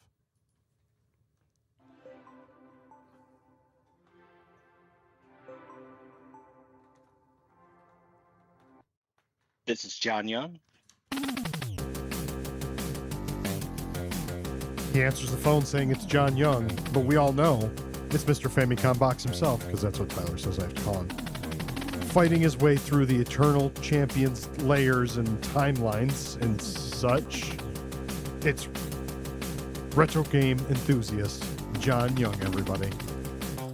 Fighting out of Kansas City, retro game enthusiast John Young. Barbecue. John, how are you, sir? Good. I like the barbecue as punctuation. I was waiting for him to say it. I was so sure he was going to say I wasn't going to. Kansas City. I was waiting for just go barbecue because that was the funniest thing I think you could have said. It was and you played never very does it. well, Damn it. though. You put it right in. Perfect timing. Perfect Go timing. ahead. Sorry to interrupt. John, how are you? Pretty good. Pretty good. Yeah, I didn't have barbecue today, but I did make quote unquote breadsticks while I listened to the show. That was fun. Quote unquote breadsticks, like they're not. They're breadsticks. He made They're He made Mr. Bungle breadsticks. French fries. I cut unquote. pizza into stick form. Mm. I told Kash I'd make her some breadsticks tonight with the last dough that we had in the fridge, but then I got carried away. I'm like, well, this is a pizza now, but as long as I cut it into sticks, she'll not Eating know the difference. fazoli's, aren't you? It's fazoli's. I mean, That's what they did, right? Well, it's a pizza, but really we just cut it in sticks. They're pepperoni sticks now. Whatever, Yeah. sure. the next, all they have to do next is send their chefs to Italy, like the Olive Garden, and then they're gonna the hit old the next country. Yes, the old country. level. Yeah. All right. That's. I was gonna say something incriminating, and I decided to move on. Yeah, don't say anything incriminating, John. So No, I used to date a manager of a Fazoli's. So I'm gonna be honest with you. For a second there, I didn't think you were gonna say a jerk. Okay. The way you said it was so emphatic. I was like, wow, I was learning something about John today. yeah, well, Anyway, you dated a Fazoli's manager. That's a fun fact. Many years ago, and I'm not saying it's because she'd bring me like fresh breadsticks after she got off, but it was part of it. After what? that's Anyway. the only Never mind. reason that you Yeah, dated this never mind. lady. This young lady was because No. she was giving you breadsticks. How do you know she was young? The concept. Well, she was managing Fazoli, so she was either 19 or 59. Yeah, I was just using the odds here. It's worth noting I have been married since 20, so So she may have 19 been was slightly older. So she was In a either row? 19 or 59. Exactly. I nailed it. Well, cuckoo you, Miss Fazoli Robinson. Anyway, okay, I'm losing it here. Have you 'cause I'm got just anything recently, John? Yeah, imagining. I'm going to mute Mike in about 2 seconds. Please do, please do. I appreciate it. Mike, what were you saying about talking over people? I'm muted. Okay, good. I mean, no, I didn't hear him. What did I pick anything up? I got that 30th anniversary of Local H is as Good as Dead. Cool. That record was out of print for a little while, and 5 years, I guess. 5, It was 10 as years, good I as can't remember dead. the 20th edition. Yeah, and it went a little pricey, so I bought another one. Not necessarily because that's my favorite Local H album by any means. It's just more of I want an extra copy somebody can borrow. Ah, fair. Then you don't feel as bad giving them the first print? Give them the reprint? Not it. I mean, yeah, I think I got the test print from the 20, so I got a lot of their test prints because I know how to log in early and listen to when people say they're gonna release their sales. You have to, or you don't get them. Yeah, Yeah, exactly. All right. that's right. A couple other quick things. The new Splatoon, it's fun. My niece had her birthday the other day, so I bought it so that she could borrow my Switch too. Did she move out? Yeah. She did. She got an apartment for $850. I don't want to put her shit out there, but like it's in our old neighborhood, Westport, Where? which is like it's a cool old neighborhood in Westport. One of Kasha's coworkers, a librarian that just kept to herself. We may be moving there to do the moved live to- stream. Well, Oh, shit. she moved to Muncie, and like she's like, oh, if your niece needs a place to stay, she can have mine. I'm like, oh, she doesn't make enough for like, over $1,250. She's like, oh, it's $800 a month. So I was like, so we got her in there. It's a really nice little neighborhood, very walkable. It's the young people neighborhood Kosh and I moved into when we moved to Kansas City, and then realized, oh, we do not belong here. Heavily features a lot of Oregon Trail statues. Sorry, am I supposed to be on rails? I can't remember what we discussed. Please. You're fine. You're good. I don't remember. Well, I'm either. talking about Oregon Trail at this point. Oh, Oregon Trail's a good game. Oregon I Trail. got that for Heather for the Switch. She Yeah. likes it. Nice. Yeah. Fun fact, in my electronics class in 1998, we essentially took the game and found a way to like change the words, and we changed it to West Compton Trail. Okay. I don't want to incriminate, so that's where we're going to end that. Well, John, did you play the game this week? Uh, I'll segue that for us. okay, cool. I did. Cool. I do have a bit of a history with this game, and those people that remember the episode where we talked about Sidewalk Jim, I may have brought this up, and I think I can't gotta remember- get a model of him in 3D print sidewalk. We do. With his sweatpants and wife beater. Can you still call them wife beaters? I don't know. Anyway, go ahead. Sorry. we talking about what senators? Was that Yeah. a House representative? Never mind. So yeah, I talked about it then, and I think Robbie and I either had a discussion afterwards or during that actual episode. We had a little bit of dialogue. I was kind of done with fighting games after Mortal Kombat 3 Ultimate. I got really good at that game, and I avoided a lot of the Street Fighter 2 variations, and I was just done. Like Ultima, Super Yeah, Street what are the- Fighter and Killer Instinct Well, and all that. but even that early 32-bit like kind of fighters, like I liked Eternal Champion, not Eternal, Darkstalkers. I liked Darkstalkers too. Going back and playing it now, it's a little slower than I remember, but I really liked that game. I like the whole motif about that game. Anyway, this is not It about was that- Darkstalkers. It was that 2D fighter kind of like cell, almost like Mario, Paper Mario type thing. So really this fell in the dark ages of fighting games for me. Similar to like Primal Rage, which is on Sega Genesis, still unplayable for me. Prominently displayed over Jay's head for the 32X. Nice. So I did play the Sega Genesis version. I did use a 6-button controller because I do remember that part of it. Mhm. And so I got my analog was that SG? MD or whatever it's called. It's the Mega Drive. Anyway. Whatever. I think it is MD. Whatever. Yeah. And I still don't like this game. I'm sure that if I spent some time like learning more about the fighters, I do remember reading the manual back in the day. I still have my old like paper manual. I was the vampire guy. I liked that. I vaguely remember playing it around the time that Blade movie came out. Yes. It was. He's got the glasses and the flat top haircut, and you're just like. So it's not really Well, Wesley Snipes, but there was a lot of liberties taken with that game. okay, good.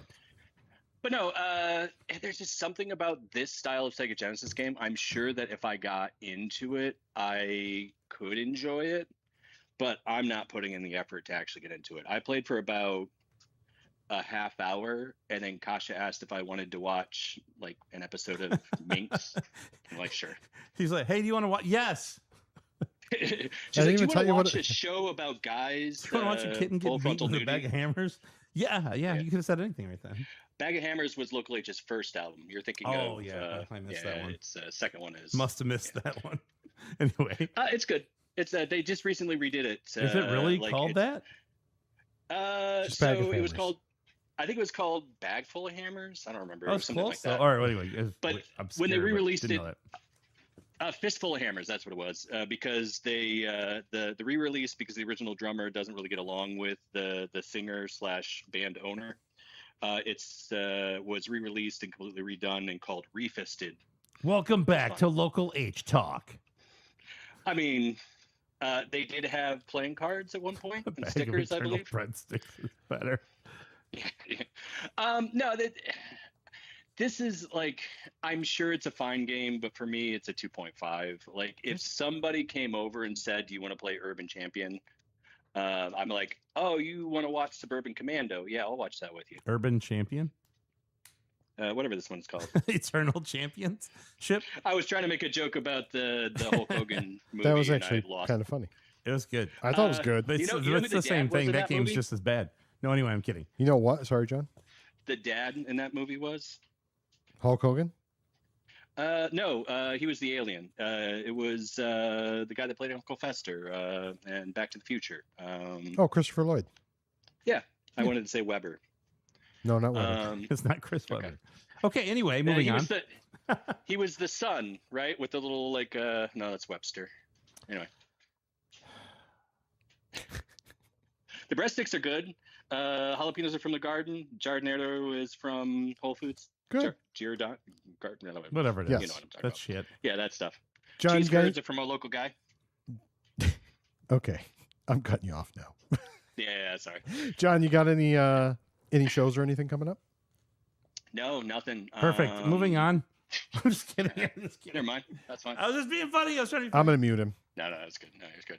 Okay, I Am I muted him. muted? You're good. No, you're not muted.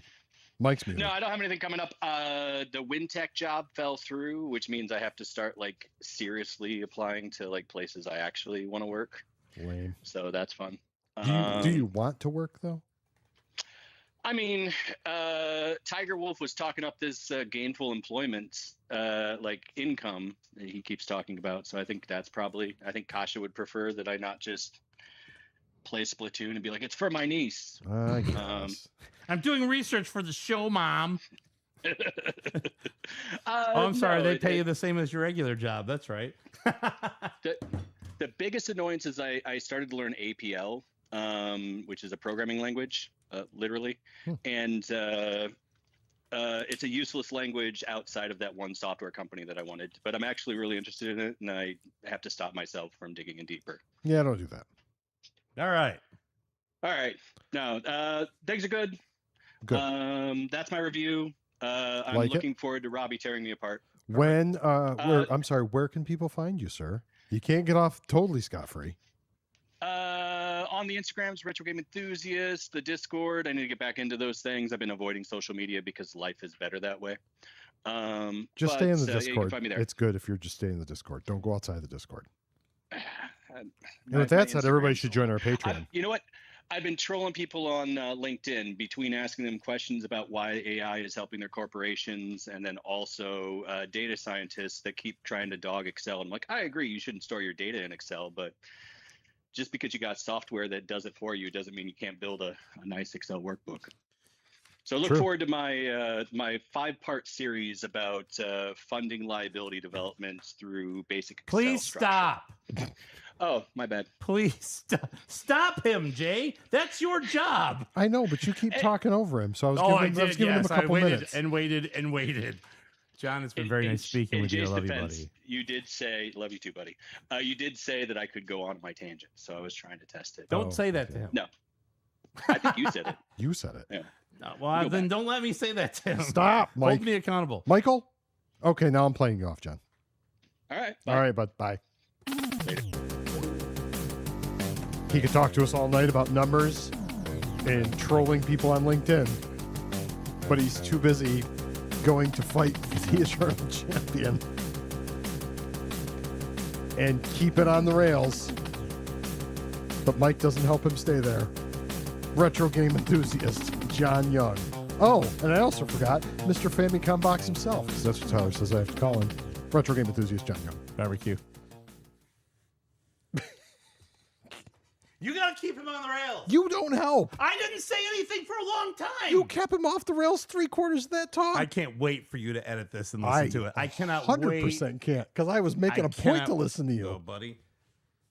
You have no idea. Let's have the chat talk about Yeah, that. that's fine. Go ahead. I don't want a John on rails. All right, what are we doing here? Robbie, Roberto. Who's that? John gave him a 2.5, Yes, I got that. and he said Robbie's going to land based. You know what I'm on going it. to do right now while we're talking? What are you going to do? I'm going to share this link with the people. Hit share here. So anyone with the link,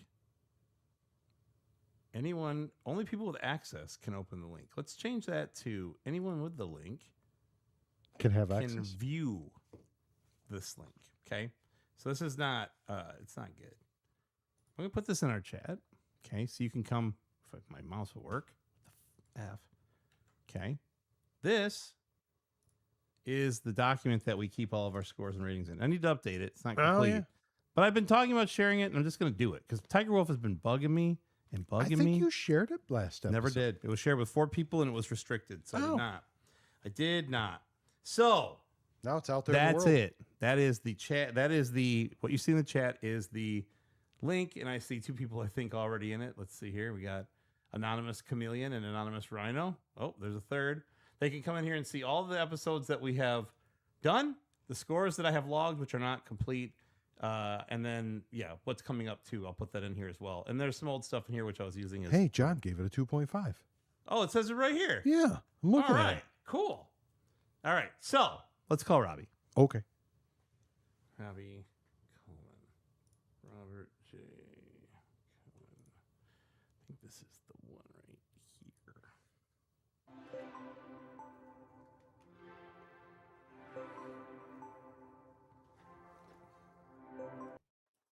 Hello. And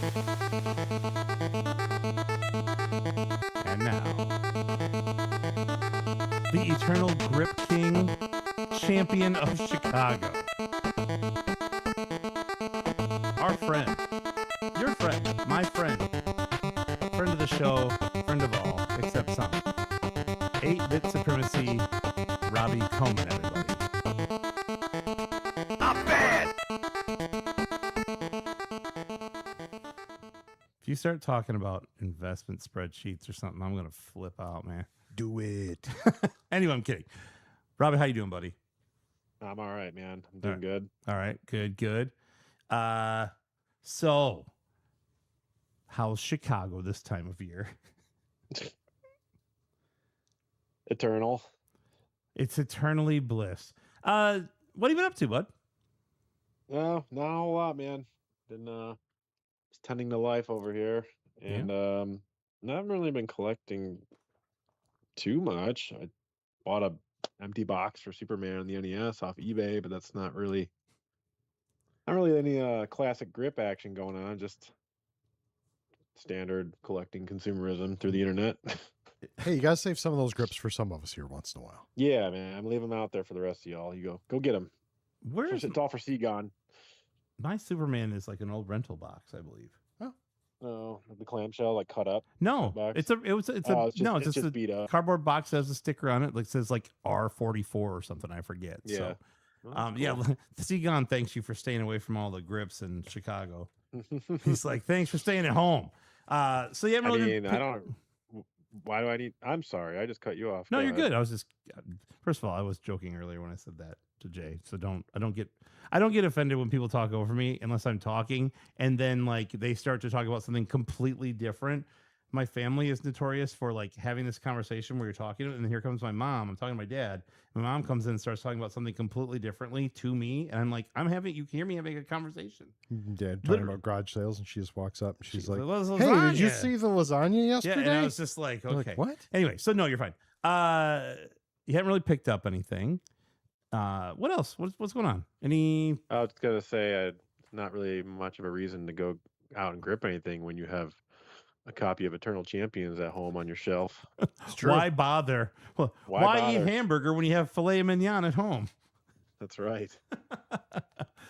You know what's funny? What? I thought I had this game complete in box. I don't have it. It's in my collection that I have it, and I went to go look for it and I couldn't find it. And I'm like, maybe I do somewhere. I'll have to I look. feel like you have it. I feel like I have to. I can't believe you don't. I couldn't either, but I have That'd the be one of CD. those, like common Genesis games, like next to like One of Sonic 2 or 13th something. most common. Yeah.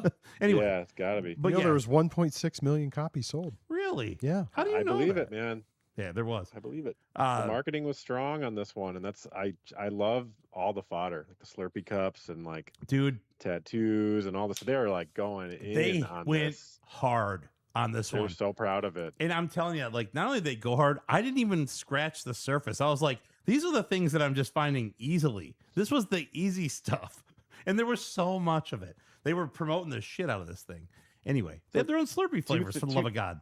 Yeah, dude, that's crazy. I didn't know about that. And I looked on eBay too, and I was like, whoa, maybe I should get some of these. Yeah, I want some lemon blade myself. Yeah. Of all the like properties Sega keeps like hinting at resurrecting, like Crazy Taxi and Shinobi, like I think they could do something with this if they just made a better game out of it. Like all the fodders there, like the story's crazy, it's really involved, in depth, the characters are good. I And, agree. like, I you agree they that could they're do good. a modern Yeah. iteration of Eternal Champions with like people who know how to make a good fighting game, and it'd kind of be awesome.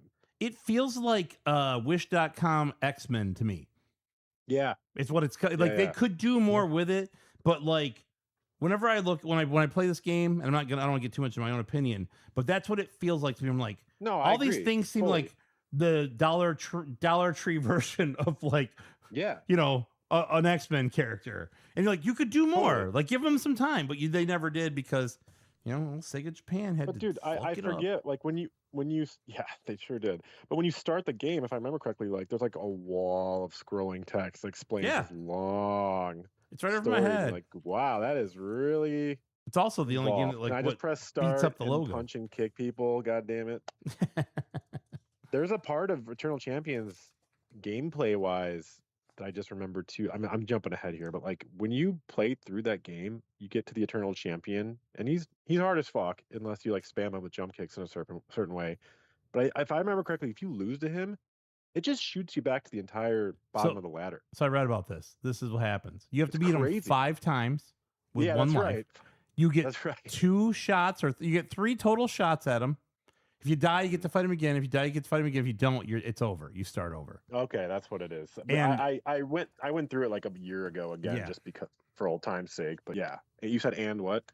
That's it, and that's it. And you go Oh, back. okay. Like that's that. Like sorry, reset. You know, like Yeah, Thanks it's for brutal playing. too, because you're like, oh, I just not again. am through this whole mediocre For fighting the love game. of crumb and, like, cake. now I have to. Although I have to beat the Eternal Champion. go Yeah. watch the speed run that a guy did. Oh man, won't get into oh, it. dude. No, Did he use the activator? just hey, my. we can start a whole new segment. I will tell you, go watch the end of the speed run because it shows you what you can do to beat the Eternal Champion guy. He beats him Cool. very I quickly. I remember just like cornering with some jump kick shit, and you just get that sweet spot and keep Yes. repeating that, and it works. But yeah, But tangentially speaking here with the activator, I have my whole life, I've tried some wacky accessories in my day, but I've never seen that thing in action. Like I aside actually- from like the kids in the commercial pretending to like enjoy it, but like when I bought it from Kyle many years ago when he took over the store, 3-4 years ago now, I guess. And I put it together. I didn't play anything Wow. with it, but I put it together. It's very big because you have to stand inside of it. Like you have to it stand in the looks middle of it. complex. It's Yeah. really not. It's just 8 pieces Okay. that create an octagon. That's it. Okay. There's really, and then those beams of light come up, and depending on the height and like location of where you interrupt them is how you're just like optos. yeah. It's we did a little quote that a developer talked about when it was made. Originally, it had 32 beams of light, and Sega gutted it and gave it 8 and said, "Well, it's got 8 yeah, now." no, I heard that part. Yeah. Yeah. So then, yeah, like, I did. so it was like it could have been a much better thing, but you couldn't control anything because it was very slow and low budget. Like they just did a poor job on it. So it actually the one thing it doesn't have any that box has all the pieces. It has both the books. Does not have any of the insert stuff, cardboard stuff, and it also does not have the VHS tape that explains how to use it. I believe, but at some point I'll have to get a better one.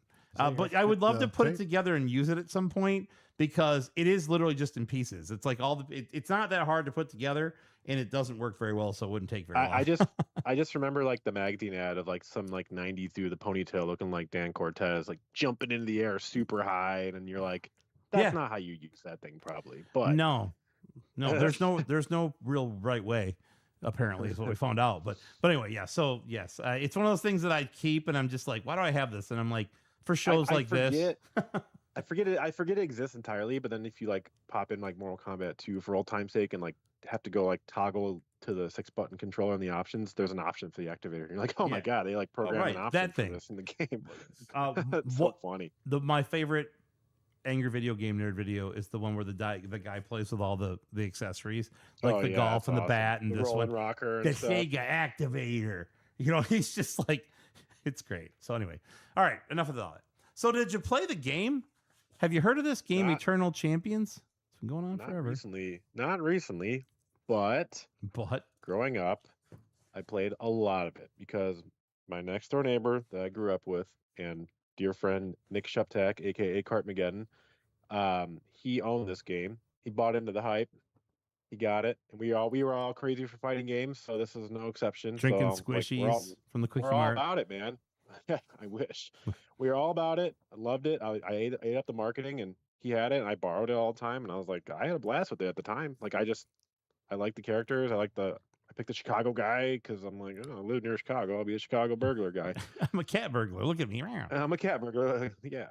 And I don't know. I had fun with it. And I remember like sitting there looking through the magazines and like getting the pixel perfect positioning lined up to like activate all the like overkills or whatever they call them. You have to. For the stage You have to be in a stage very specific fatalities. place Yeah, on the Because I remember them, they'd accidentally happen to me sometimes. I'm like, what the fuck? And then like I found a guide at some point, or I think it was at EGM with Eternal Champions on the cover, presumably that had like a Yeah, walkthrough. It had a strategy guide. A 12-page strategy. That is the December That's what it was. 1993 issue of EGM. They had Yes, the perfect. same art from the game. Yeah. hmm Yep, yeah, I subscribed to EGM at that time, so that makes perfect sense. Yep, So yep, that right in the was- wheelhouse. I used that to, and yeah, I mean, I played a lot of it back then by myself. I didn't really play it as a versus fighting game. I think I just borrowed it from Nick and just played it by myself and ran the tower, and it was fine. It's better than a lot of the other 16-bit fighter attempts, but it just You was liked like it the better other than ones Clay that Fighter or yeah, Brutal like all that Paws bullshit of that was just Fury or coming whatever at. it was? Brutal is so All bad. the- all the- Deadly. Someone mentioned power moves earlier. I think Jay got the Super Nintendo card. Like Deadly Moves is another Genesis game I Yeah. had rented a bunch. Just like these like really low bottom of the barrel fighters that were just getting cranked out left and right. And this one was somewhere in the middle between those and like the good ones like Street Fighter 2 and Mortal Kombat. So yeah, it had Sega not given up on this property, they would have. I think they could have done something good with it. With that being said, I give this game a 3, and I don't think it's great, but it's not. The presentation is phenomenal, and it kind of carries a lot of it. It has charm. Yep. But like, And as a Bone Thugs game- and Harmony sampled it. and I but mean, dude, that shit's let's talk crazy, about that. and Yeah, I love that. I love that. I love that so much. But like, blew yeah, me away. that I'm telling you. plus- I like that they named the track Eternal as well. I know It's awesome. the track was eternal. I was like, oh my Yeah, god! I guarantee you, what your Oh. story of what you thought happened. It's Yes. got to be like they were sitting around playing it, like smoking weed, and be like, "Dude, This is that, dope. That We got to yeah, use that this tune right there. We're putting that in there." We'll call it eternal. They'll Yeah, we'll never call it figure. No Eternal. one will ever put 2 and 2 together. You know what I mean? They're like, no one's ever gonna notice. Yeah, Some nerd maybe a figures it small out. 30 years. podcast in like 30 years will figure it out. But Anyway, so yeah, that was cool. But anyway, all right. So 3.0. yeah, All and right. like again, lastly, the marketing for this is crazy. And like, I just posted a picture in the Discord of like an Eternal Champions official hat that I had bought and gifted to Nick Shuptak as like a Christmas gift like a year or two ago, just so he could open it up and laugh at it because he had no idea it existed. So Oh my god! Yeah, I see it now. Very good. That's yeah, awesome. Wow. that's all I got. Yeah. So Speaking of I mean, Sheptag, yeah, he said he has a story about it, and he said So- he texted me saying I left a voicemail. I think I might have gotten cut off at the end of it, but they got the gist of it. yeah. So I'm gonna play that right after we let you go here, unless you want to stay on for it. You should be able to I can hear stay it. on for it unless there's like something for me to comment on. I think he just was gonna say he has a story about the game, but Let me. I don't know. let me- I don't know if I'm involved in that at all. If I have to go for You don't have to technical go. I reasons, think we can play but it. no. We can play it while you're I'll on. hang Let's out. See what. You say you I'll should hang be out. able to. I won't. So I'm gonna pull I it up. won't- I already got it saved. Let me pull up the file here, and then I have no idea what's in this. So we're gonna listen to it, and it sounds like it might get cut off. I don't know if I didn't know there was a time limit on voicemails, but we just found out. Must have been a long story. So yeah, well, here we go. You ready? Let me see. I'm gonna have to adjust the volume a little bit, but we'll see. See, tell me if you can hear this. Was not expecting that to be the recording that came on. Could you hear that? I didn't hear anything. Okay, so you're not gonna be able to get the loop back of it. So you'll have to listen to it. You'll have to listen to it after, or you can jump off and just Okay. listen. Do you want to just do I'll that? just jump off. All right. I'll just jump off. All right, so here we go. So we'll just do this. All right, bye. See you later. This has been your moment. Oh wait, Oh no! no. Edit Before that I out, go, Jay. I'm tabling a video game summit August 22nd in Lombard, Illinois. Google it to find out the exact address. August That's it. 22nd, I'm Lombard, out. All right, Illinois. now hit the bad news music. All right, we're good. Get me out of here. Take 2. That was friend of Nick Sheptag, Cart McGibbon, as he's known in collecting circles, or was. The Grip King of Chicago, eternally. Our friend, 8-Bit Supremacy, Robbie Coleman, everybody. I'm bad. No, wait, he says. Oh no. Oh, no. All right, now I'm going to play Sheptag's voicemail. Yes. You Which start from the beginning. It's Back it up. 5 minutes long. Oh. So yeah, there's a 5, just for the, we found out today, there's a 5-minute limit if you leave us a voicemail. Took it 5 minutes to get to his point? Just found out. I'm joking. Well, here we go. So buckle up. We got a 5-minute voicemail coming from Nick Sheptag, friend of the show and friend of a friend on the show. Friend of all the friends on the show. All right. So this is Nick, a.k.a. Cartmageddon, a.k.a. Robbie's next door neighbor growing up, and I requested Eternal Champions. I have a massive, massive fondness for this game, and a lot of it stems from this very, very random encounter with it before it came out. So I just looked, it came out December 1993. So this event had to have happened in the spring of 93. If I had to guess, I would say probably while I was on spring break conveniently. Real quick too, my sister is 6 years older than me. So in 93, I think she would have been a sophomore in high school because I think she graduated in 95. So I was sitting, remember this night very well. I was sitting at this like desk in the kitchen at the house I grew up in. I was looking, and Robbie will know exactly what I'm talking about. It's like in the kitchen, and there was like the phone there and stuff. And I was looking at, it was like the catalog that, I don't know, Electronics Boutique sent out or something.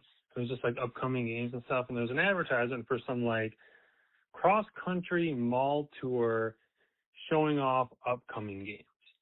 And I'm looking at it, and there's an event, it's making a stop at Woodfield Mall in Schaumburg, Illinois, which is like an hour away from where I grew up. And I looked at it and I was like, damn, that'd be cool to go to. And also Woodfield, like we didn't go there really ever, other than it's like a really nice mall. So like, if like my mom or my sister needed like a nice dress or something, they might go. So anyways, so I'm looking at it, and it's like, who knows what the exact dates were, but let's say it said, March 13th, Woodfield Mall, Schaumburg, Illinois. And I like look at it, and I look at the calendar on the desk, and it's while I'm looking at it, it's March 12th. It's the day before. This thing's happening tomorrow. And I'm like, man, that'd be cool to go. But there is no way in hell that would ever happen, right? So then, seriously, like out of a TV show or out of a movie, while I'm looking at all this, I swear on my life this happened. My mom comes down, she says, hey, I'm taking your sister to Woodfield Mall tomorrow. I'm assuming it was to get her a prom dress. That sounds about right. To get her a prom dress. Would you want to go? And I'm like, wait a second. I look at the calendar, look at the advertisement. Like, Woodfield? Yeah. I'm like, yes, I would like to go. So we go to Woodfield. And also, I should mention that I didn't tell my mom and my sister this was even happening. I just kind of played it cool. And then we got there. I was like, there's like the whole part of this whole like wing of the mall was said they had kiosk. That's what I'm looking for. Kiosk set up with games, and this was 93. I would have been 10 years old, and my mom and my sister were like, "Did you know about this?" And I was like, "Yeah, that's the reason I wanted to go." And so they set me loose in the mall, video game mall tour, while they went off dress shopping, and I got to play all these games that hadn't come out yet. I don't remember many of the games that were there. I do remember Clay Fighters was there. The Lost Vikings was there.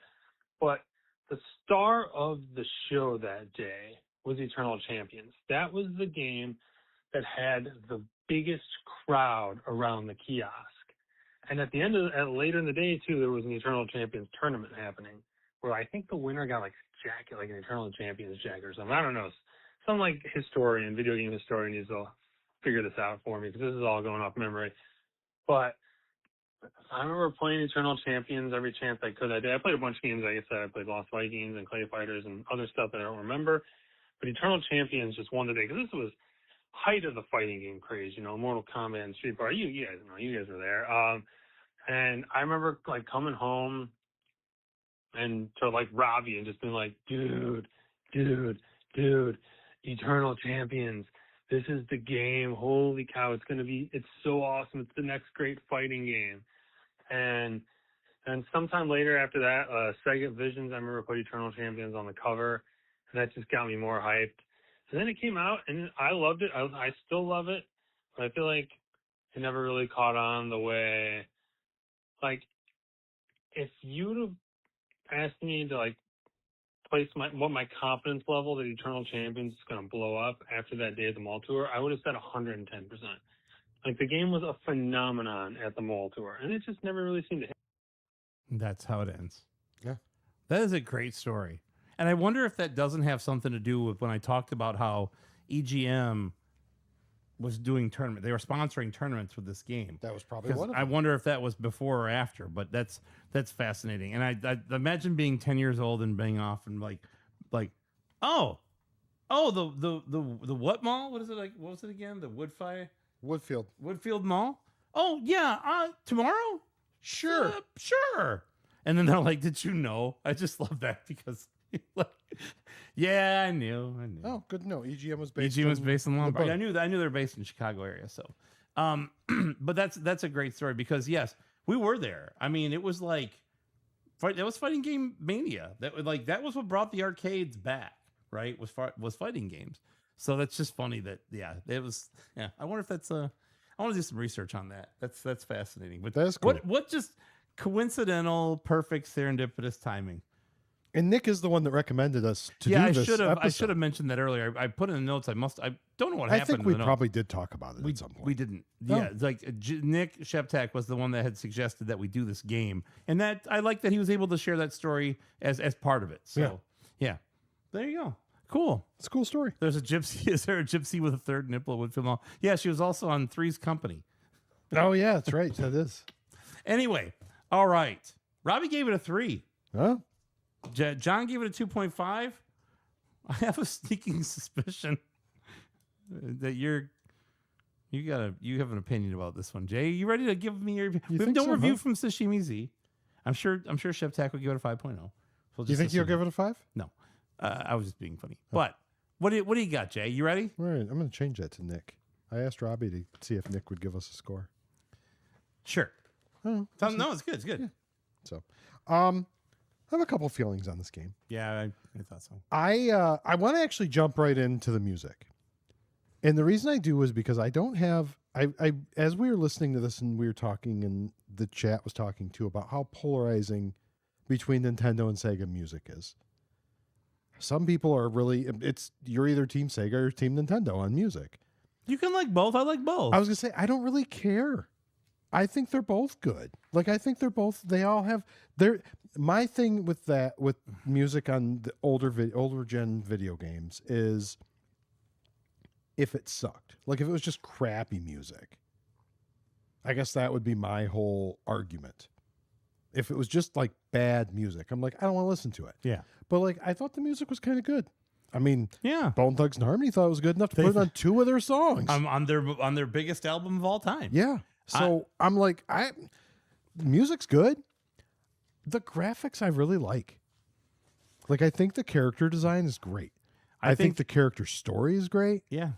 Like I think there's a lot of really good portions to this. The fighting mechanics, on the other hand, kind of suck in my eyes. That's my opinion. I don't like the fighting mechanics in this game. I think they're shitty, to be honest. But I will say, the aesthetics of the game, I'm not going to go down a big rabbit hole, the aesthetics of the game, I think redeemed it a little bit for me. I'm actually going to give it probably a better score than what you thought. Go ahead. I was kind of curious to see what you were going to say, but I've got a couple to pull out here. I'm not telling you which one I think it is. But I think behind the story, the graphics, I'm going to probably shock the shit out of everybody. I'm going to go with Komen. I'm going to give it a 3. I'm getting soft. Is that how you feel? Like you felt when you were playing it? Is that the look? Like the music and how it looked? Is this yeah, the it was, like, it was okay. That's good. I didn't, like I said, the fighting is fine. Thanks for the quarter, Grandma. That's the face. Like, how that'll be useful. Thank you for the bone spur medicine, Grandma. I'll use that. The fighting is fine, but I felt it was kind of, I mean, in comparison with other fighting games, I feel it was very clunky. Well, I'd say that was my complaint. I was gonna save this for my review, but now that you've brought it up in the way that you just did, I'm gonna tell you. I think the biggest challenge for you and I both in this game is that this game was built to play on a home console, and it was not built to play in an arcade, and it did not feel the same way as those games did. It's good. It's not horrible, but it is not like playing Mortal Kombat 2 or Street Fighter 2. It's good. Don't get me wrong. I'm not trying to say it's bad. I'm just saying there's a difference in feel between the two. Yeah. And I think that it comes through when you're playing the home console version of a game that was developed for home console. And also Sega was doing it. So Yeah. anyway, I'm just kidding. But yes, I don't want to get into the Sega CD version because it's not what we're here to review. But I will say that it is better. It is definitely better than this version. And again, that's because it had more to work with too. Yeah. And then they had also got this is your second chance. Like the first Mortal Kombat ain't gangbusters. People loved it. Yeah. Okay, and people loved the Street Fighter 2, but you know what they liked better? Mortal Kombat 2, Mortal Kombat 3. The faster version of Street Fighter 2. Yes. Because the first Street one was a Fighter 2 little Turbo. slow. And in Mortal Kombat 2, they liked those better. And you never really got a true full bore redo. You got the Sega CD version, which is, it's a sequel, but it's a glorified original, I feel like a lot of the time. So, but yes, I don't want to get too far. So you give it a 3. I give it a 3. 3. Oh, Softy J Hale. I know my scores are getting They're getting higher. look at these we things. gotta get something in here that I can shit on. How's Pac-Man 2 the new adventure sound? I don't know. I might give it a You good might score. like it. 3.0. These are your past few scores. 3.0, 4.5, 4.5, 3.0, 4.0, 4.5. What the now, fuck? Space Harrier 2 you didn't care for. 1.5.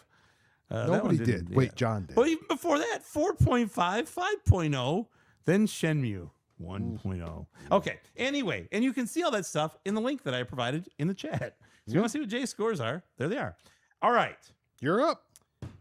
I feel almost the exact same way as you. When it comes down to it, this was a game that, like, at this point in my life, I'm spending more time playing. When I'm at home playing a fighting game, I'm training for the arcade.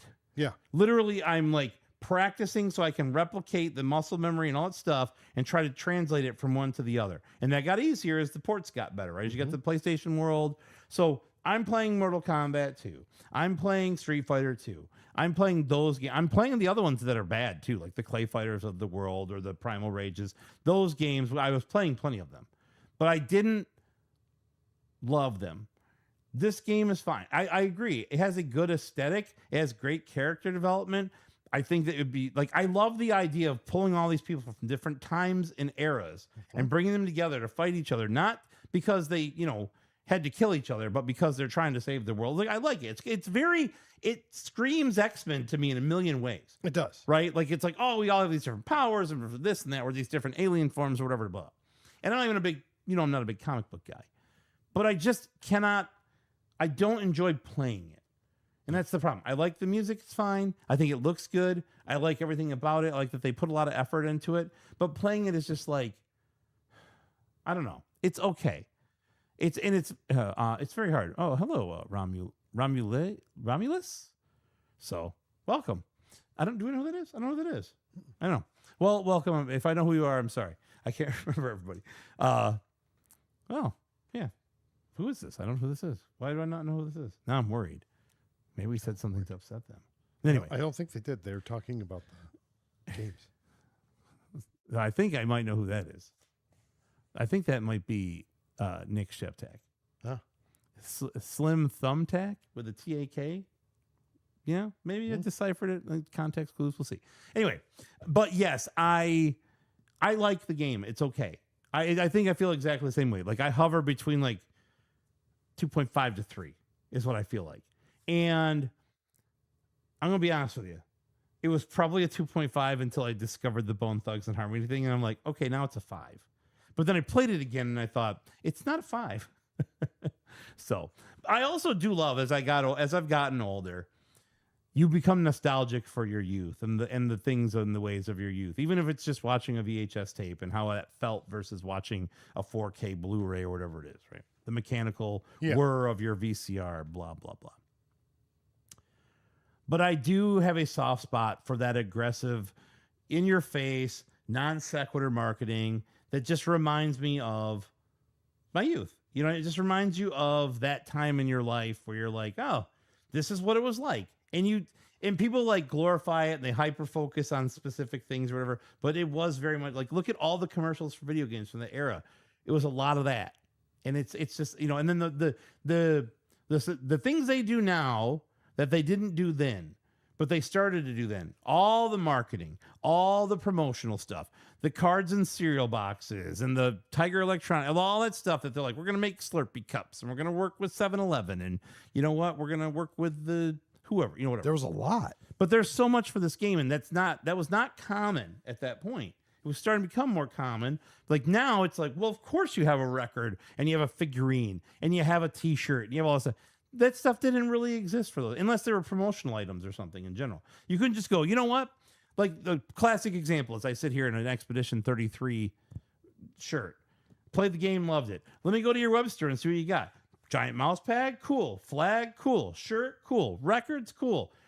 I haven't bought everything, thank God. But you couldn't just get that stuff back then. No. Robbie also forgot to mention something. Yes, I did. I was going to mention this too.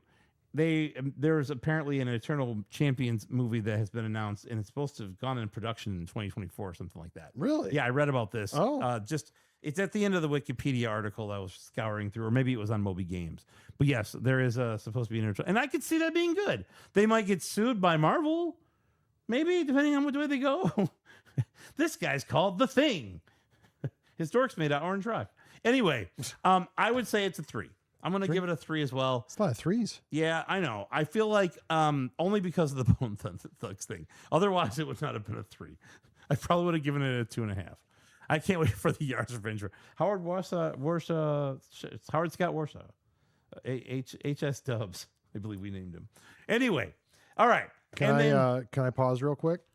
Sure. I know you love it when I do that. I so, hate this. of course, Nick left us the voicemail. Nick recommended the game. So we didn't get a 5th review. Yeah. So we're going to take Nick's. So Nick gave us a quick one. I'm going to read it real quick. Okay. Is that cool? Yeah, go ahead. Okay. So Nick said, love the concept. The whole taking people from all times and places who could have done something good, but were killed and giving them a new chance. Love the art direction, character design, etc. Love the fighting mechanics and stage fatalities. Didn't love the difficulty. Never managed to beat it. Gonna say a 4.0. It's no doubt a bit of nostalgia bump. It's probably closer to your rating, but I'll run with a 4.0. Sounds good to me. So there you go. All right. So Nick gave it a 4.0. And a good review. That's a pretty good review. It's the best one we gave. So, yeah. Thank you, Nick. Thank you for contributing. And thank you for suggesting it. This is definitely a game I played back in the day, but did not give it much of a chance. And I gave it more of a chance this time. And again, like I said, I feel the same way I did, but you at least allowed us to enlighten people about the reach this game had in some cases. Yeah. In Cleveland, maybe in the mid 90s. You never know. So should you play it? If someone was to ask me, I want to play fighting games from the 90s, would you ever suggest this one to them? Past. I'd probably give it a pretty big list. It'd be pretty low on a list for me, but I would say it wouldn't make it for me. It wouldn't make it for me. It doesn't. I can think of a number of games I would say before it. If I can said, think give of me a 5 fighting game immediately. from the 90s. Yeah. What's the one with the button on it? The big button that we all hate? War Gods. War Gods. Yeah, it's 3D. That one, I wouldn't suggest that one either. I'd say probably Eternal Champion over War Gods. We need to have like a fighting championship bracket. We probably should just. We should do a King of the Hill. Just do a bracket, man. You do a bracket. You have 64, 16, or 32, and you seed them 1 to 32. You make a bracket. That's a Discord thing, I think. That sounds like a good. We probably should do this. Yeah, let's work on that. All right, write that down. because I'm sure my favorite will lose, but it surely won't go out in the first round. It better not. Time Killers, that's bad. It would be fun. All right, well, put it on the list of things we need to consider for our weekly show meeting. All right, time to discuss collecting. Now, we already did that. No, we didn't. We did pickups. Remember, stupid? I know. You're so dumb. I can't keep up with you. You're hilarious. All right, let me see if I can find this. Is it in? What do you? Hold on. Okay. I was going to try this out. How do we feel about this?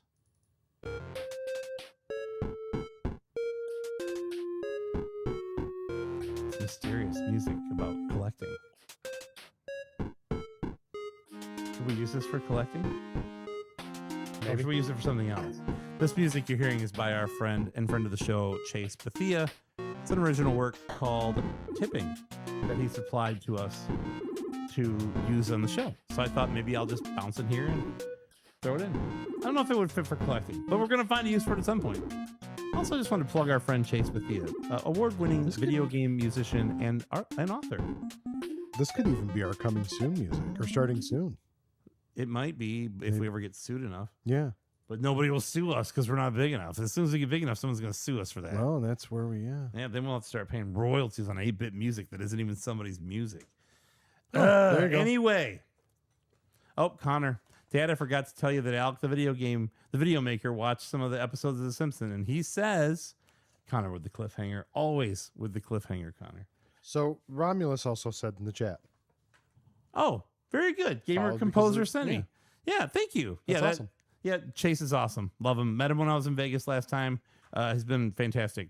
Tried to send him a Christmas card that bounced back for no reason. We both found out. So weird. I've also tried to mail something to my old company twice, and it hasn't gotten to them for some weird. I don't understand. Never had a problem. Seagun says, "I'll sue you." Alec, the video maker, says that The Simpsons is not too bad. Thank you, Connor, for letting me know that. All right, let's get to the collecting segment of this game.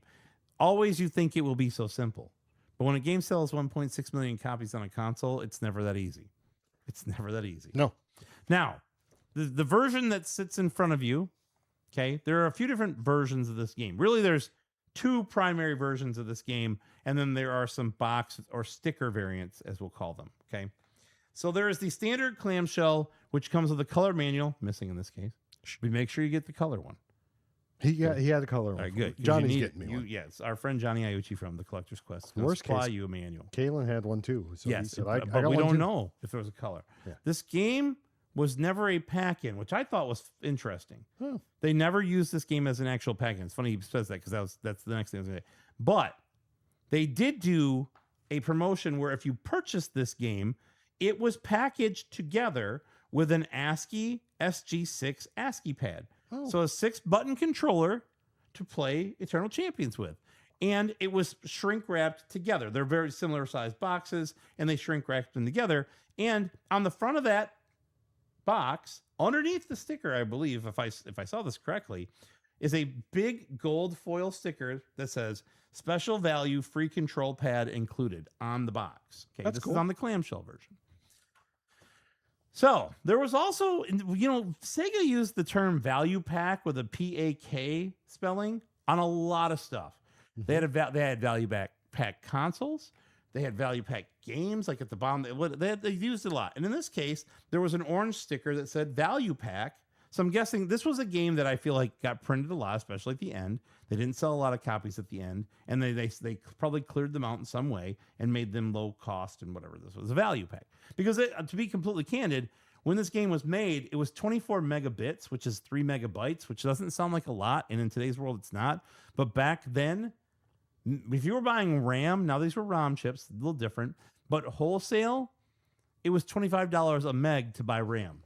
Okay, so this was not a cheap game to produce, at least at the beginning. Now at the end, maybe it was a little, it got less expensive. It definitely did. It's funny you say that because I think about Expedition 33 and I was like, oh, it's only 55 gig. Yeah, gig. You know how many megabytes that is? A lot. 55,000. Yeah. 55,000. It's a lot. Yeah. Go ahead. Sorry. Actually, yeah, it's gig. That's right. Okay. There's a Mega Hits series of this game. Okay, that's the cardboard box, red line, sliding tray, yellow line down the left that says Mega Hits series, right? There's a Sonic version of this. There's Sega goes through many iterations of their greatest hits stuff, with the blue box clamshells, and then they have the red, but then they have the red with the yellow, blah, blah, whatever. Okay. So there's the Mega Hits series, which is a cardboard box with a black and white manual. Kind of Majesco-y. There it is over there. For those, nobody can see your iPad, but it's there. You can see it. That's all that matters. Yeah, it's just you, Mike. And then there is an official Sega Genesis official power guide for Eternal Champions. Pretty affordable, by the way. I looked. It was you could find one on eBay for $20 to $35. I would say they're not too expensive. And we'll get into some of the cost on these. Now, this was the most interesting part, and I think not the most interesting, but I will say that to me it's the most interesting. There was a poster for Eternal Champions, okay? But it did not come in Eternal Champions. It was part of a marketing thing. Again, And I have a list of games. Like I found this fantastic thread on Video Game Sage where people documented the contents of some sealed and some opened Sega Genesis games, and they had verified the contents over multiple, people's whatever, blah, blah. And I can tell you, I found, what was it, 9 or 10? This is not exclusively what it was, but these are some of the examples of games you could find because, and I should get a little bit further down the road here. So this is what it looks like. Okay. This is the poster itself. It's just the artwork. Okay. For those watching the live stream. Cool poster. Okay. Cool poster. Again, not included with Sega, not included with Eternal With Champions. the actual game. That I could tell or anybody has ever found. Okay. It's in this small sample size. It did not come in Eternal Champions. This is it folded up because it's one of the, it's folded a bunch, right? Yeah. It's a classic poster. It is the Sonic 3. You've seen this. Welcome to the next level. Sonic's holding up the 3 fingers in front of the jungle there. And I'm sure I have like 6 of these. I don't even know. I have a few. But this is the folded up version of the poster. Okay. Now, here are the games that it has confirmed that those posters were in. And I'm sure there are more, but this is what I know. Aladdin, Asterisk, NBA Action 94, Shadowrun, Star Trek The Next Generation Echoes from the Past, Subterranea, Virtual Racing, not Virtual Fighting though, World Championship Soccer 2, and Young Indiana Jones Instrument of Chaos all have the Eternal Champions poster. Not an expensive poster to find, by the way. Why are you dressed up as Indianapolis Jones? Why are you dressed like a bumblebee? What in the fuck? But yeah, you could find this poster pretty inexpensively. You might be able to just find it in another cheap game and get it, honestly.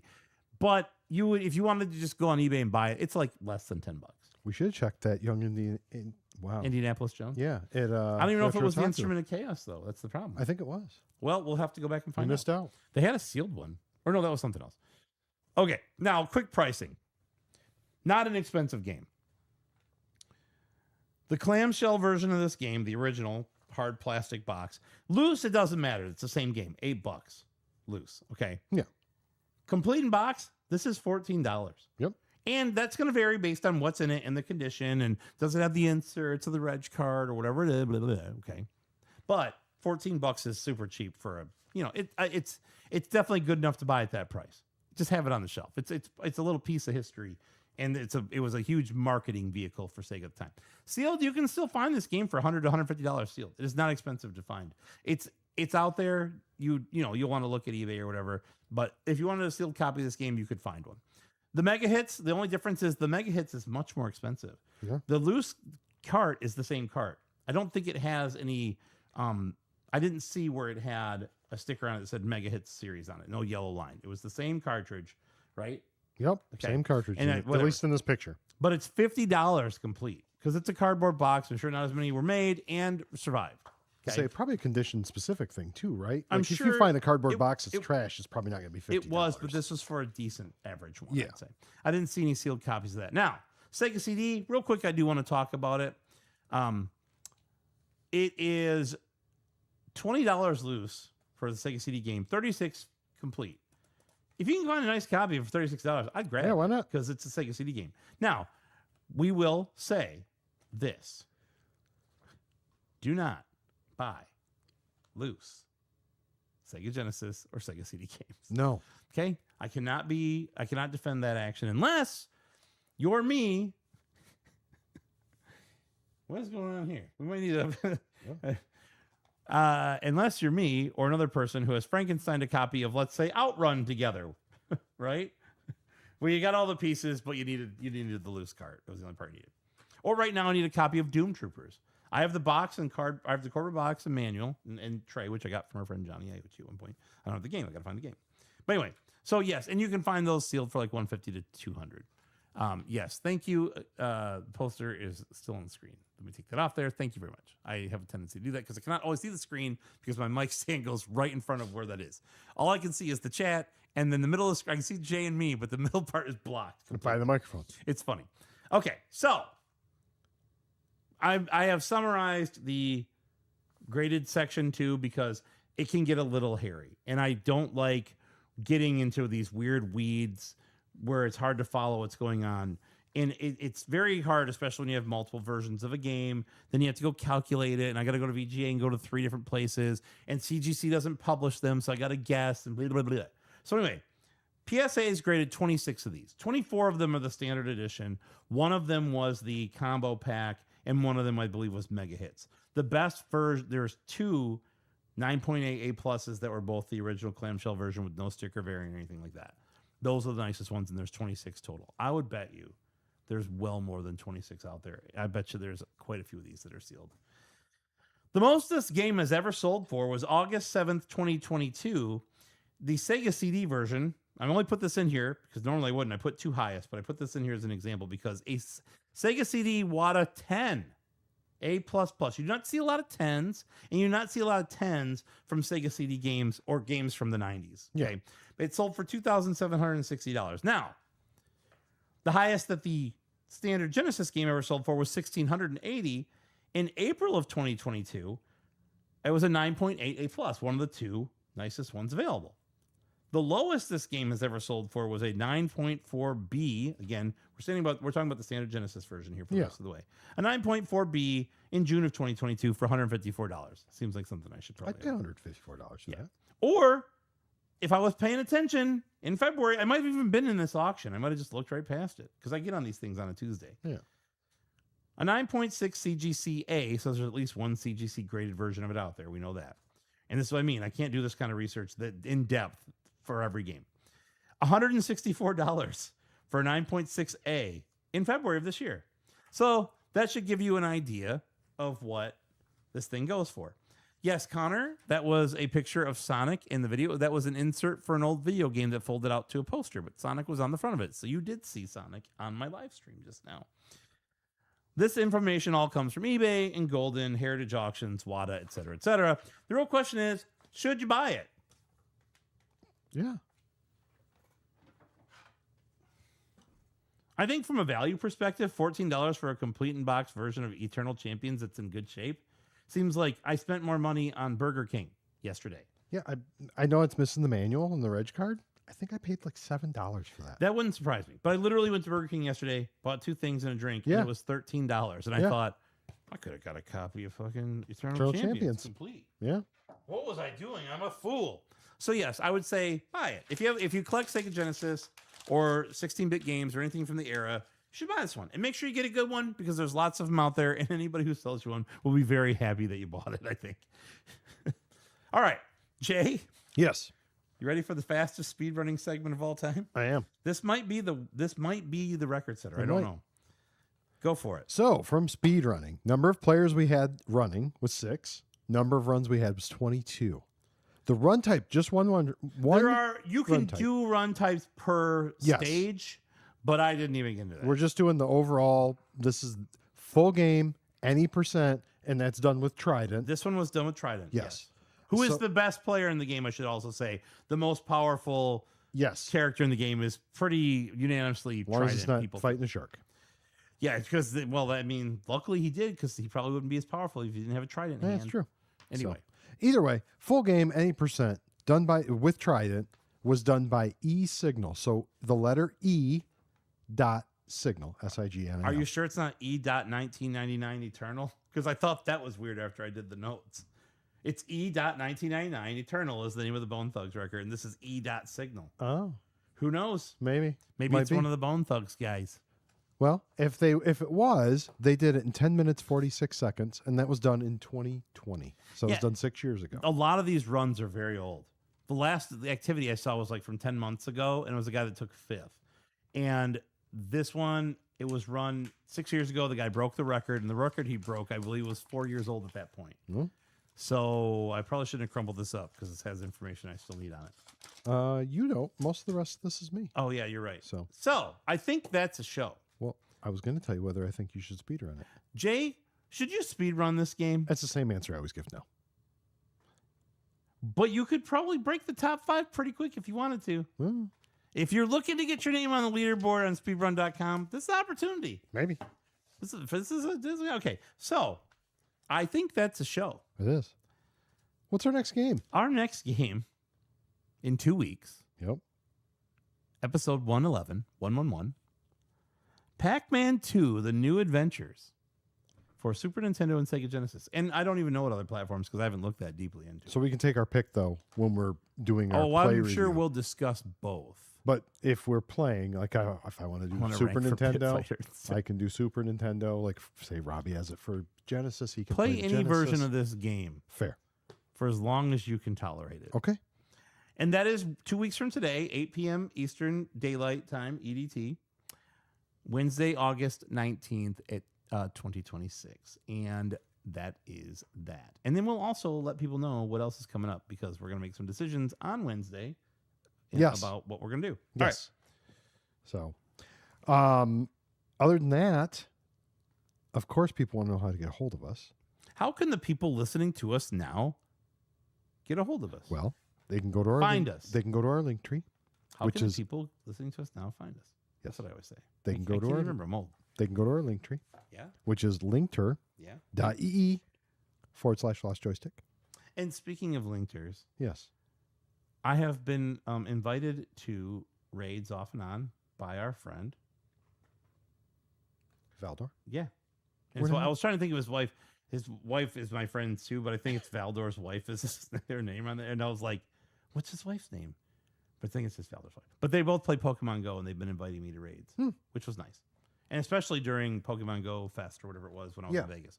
But anyway, yes, our friend Valdor, friend of the show, whom we love and miss. Never see him on the show. yeah. Never comes in the stream anymore. Yeah, he's busy, man. He's playing Pokemon Go. Maybe he's chasing Pokemon. Anyway, so finish your Linkter story. So, well, that's it. Linkter.ee/lost joystick. Yeah, everyone did. Or if you want to go to our individual social media pages, the first and foremost would be our Patreon, which is patreon.com/lost joystick network, where you can subscribe to our Patreon, and that gives you access to our Discord, where you can chat with all kinds of cool people, including other patrons. Or you can go in the Bad Dude Room with Robbie, or you can talk pizza with John. Yeah, you can. That's true. So either way. Or you can go to our individual social media pages, which are Instagram is Lost Joystick, and then Facebook, TikTok, Twitch, and whatnot is Lost Joystick Network. Please follow us on all mediums. Yes. And we will start putting, we have some stuff coming for the old TikToks, for the TikToks. Yes, that's going to be part of the strategic meeting we have on Wednesday. Yes. And even prior. Yes. So then you can, if you want to just reach out to us, you can always email us at info@lostjoysticknetwork.com. That's how Chase did it. And last but not least, just like Nick did tonight, you can always call us at 810-776-8LJN. That's 810-776-8556. Before we play the outro music, I have a question. Yes. How long of a message could somebody leave us? Up to 5 minutes. I see. So That's good to know. You want to do less than 5 minutes? Well, you know what I got to say to that? No. You can catch me at the crossroads. Boom, boom, boom, boom, boom, boom. We're still getting copyright strikes. That's Tell me it. what you gonna do when it ain't nowhere to run. When judgment comes for you. When judgment comes for you. What you Crank it. gonna do when it ain't nowhere to hide. When judgment comes for you. 'Cause it's gonna come for you. That's right. Do you just want to fucking float? I just want to fucking be like, I don't smoke pot, but I can see you fucking high as fuck. Listen, this is like, this is all for promotional and educational use only, not promotional. Did you say this was educational use only? Yes. That is true. Hold on. It's educational use. Keep it I was down. just turning it down so they could hear us talk Yeah. about the educational use.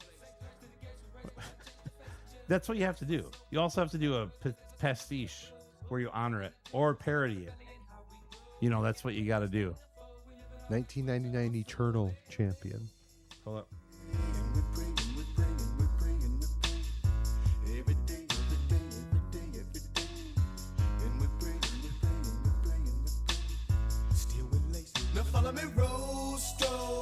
We're so getting This episode's going to get removed from Spotify. I love it. Hell yeah. Okay, let's go. Let's go. Where are we going? Kill it. I can't kill it yet. Hold on. I don't want to totally lose this episode. Well, we can just tell them it's fine and they'll say it's okay. I've learned. I'm sure they will. You were playing it. You played it 3 times for the entirety of the song for educational purposes. Do We tell. wanted to teach people how it worked. Yeah. What's anything else you want to talk about? You should play the outro as well. You're editing this episode Okay. because this one's gonna get taken down. Can't wait. He's educated, see?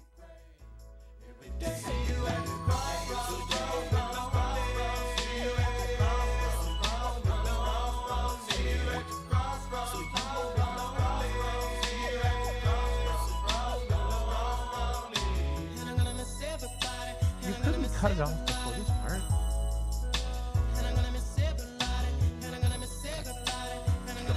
I'll catch y'all at the crossroads. Just use AI to fix it. Can't do that. I won't win any awards. I really just want to fade it on it. So anyway, with that, we may have to just cut this part out. Nobody wants to hear that.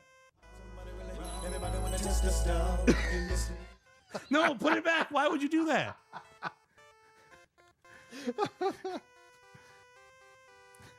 That was great. So anyway, thank you for being here. Thank you for hanging with us. We love y'all. We miss y'all. Can't wait to see y'all in person.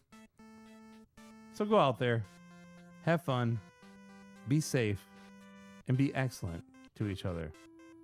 Or I'll wind up meeting you at the crossroads.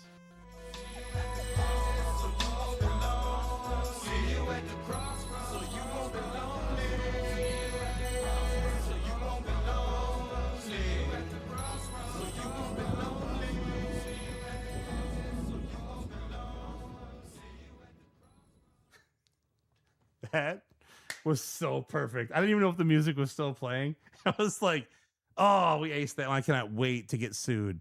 You know what the trick That on was so good. I think I found the trick though. Yeah, what's We the turn trick? this up, and Oh, then it's we still- turn this up. No, and but play them both together. no, they'll get it. Then It we was. could say it's a remix. It was a perfect fade out, dude. It was so like I didn't even know if the music was still playing over here. I was like hoping it would get because I knew what it would be if it was. I'm like, yep, see the crossroads. But it was like, and we did. That was fantastic. All right, well, it's been nice knowing you guys. We're probably gonna have all of our shit taken down next week or probably by tomorrow on YouTube. Who knows? They're gonna be really mad at us, but I don't give a shit. I'll talk to the Bone Thugs guy. They probably aren't gonna get along with me. They're not Michigan guys. I'll bet. I don't think they're a big Michigan guy. Crazy Yeah. Bone, probably. He seems. Crazy Bone sounds like a reasonable guy. See you in 2 weeks on the dark See web. you. Oh, that is the crossroads. Oh, that was good. Well, we had a good run. That was 5 years. Did we? Did we really? Well, Nah, I thought it was pretty good. Anyway, all right. maybe I'll edit all that out when I do the post. Yeah, on that we'll one. see. I thought I was editing it. All right. We are going to wrap it up. I'm halfway interested in getting on this conference call and just letting people listen to us talk. I mean, Bonus material, man. Like, Yeah. I don't know. We'll see. Anyway, once they found out it was for Eternal Champions video, they'll prove it. You know what? He's right. Damn it. Maybe we should reach out to the Bone people. Do you think the Bone Thugs people would be like, hey, man, we're using a little snippet of your music they'll be like, because wait. we want to talk about how you sampled the game that we were doing. Educational. They'll be like, wait, that was from a game? What are you talking about, man? Yeah. I know. What was the name? What was the stupid thing's name? Rex. Yeah. They don't play county fairs for $10. That's Nelly. Yeah, it's Nelly. It's definitely Nelly. Maybe they do, but good for them. Whatever. I know they're making plenty of money. I don't think there's any problem there. So unless it's all going to dead Eazy-E's estate. All right. That was good, man. Had a good time. I was really enjoyed that. That was Yeah. fun. And It's a shame it's our last episode, but yeah, I mean, it's too bad. If it has to end, this is a good way to end it. yeah. Also, don't forget, you're driving me home tonight, so Oh shit. my car is at the dealership getting new brakes and stuff, and Jay agreed. This is the bad. Hold on, this is the bad ending.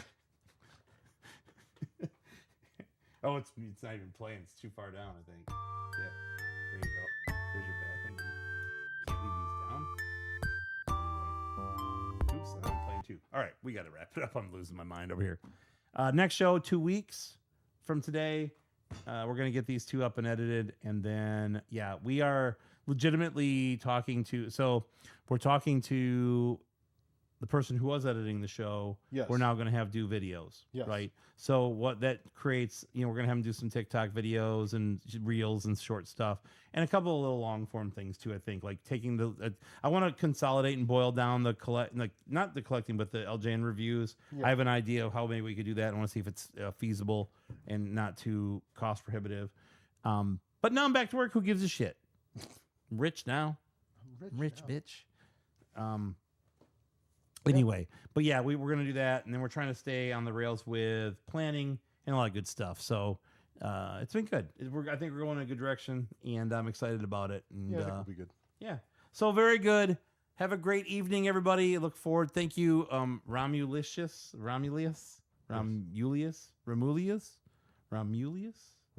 and Connor. If you're still out there, buddy, love you. Miss you, buddy. I'll see you soon, I hope. And of course, thanks to Robbie and Jay and Clearvis and Kaylin and Chris and Drew and Drew's friend that never shows up anymore that we love and or did love and Segon, and I mean, like, the list goes on. You guys are the best. We love y'all. And shout out to Valdor. Miss you, buddy. Later, dudes.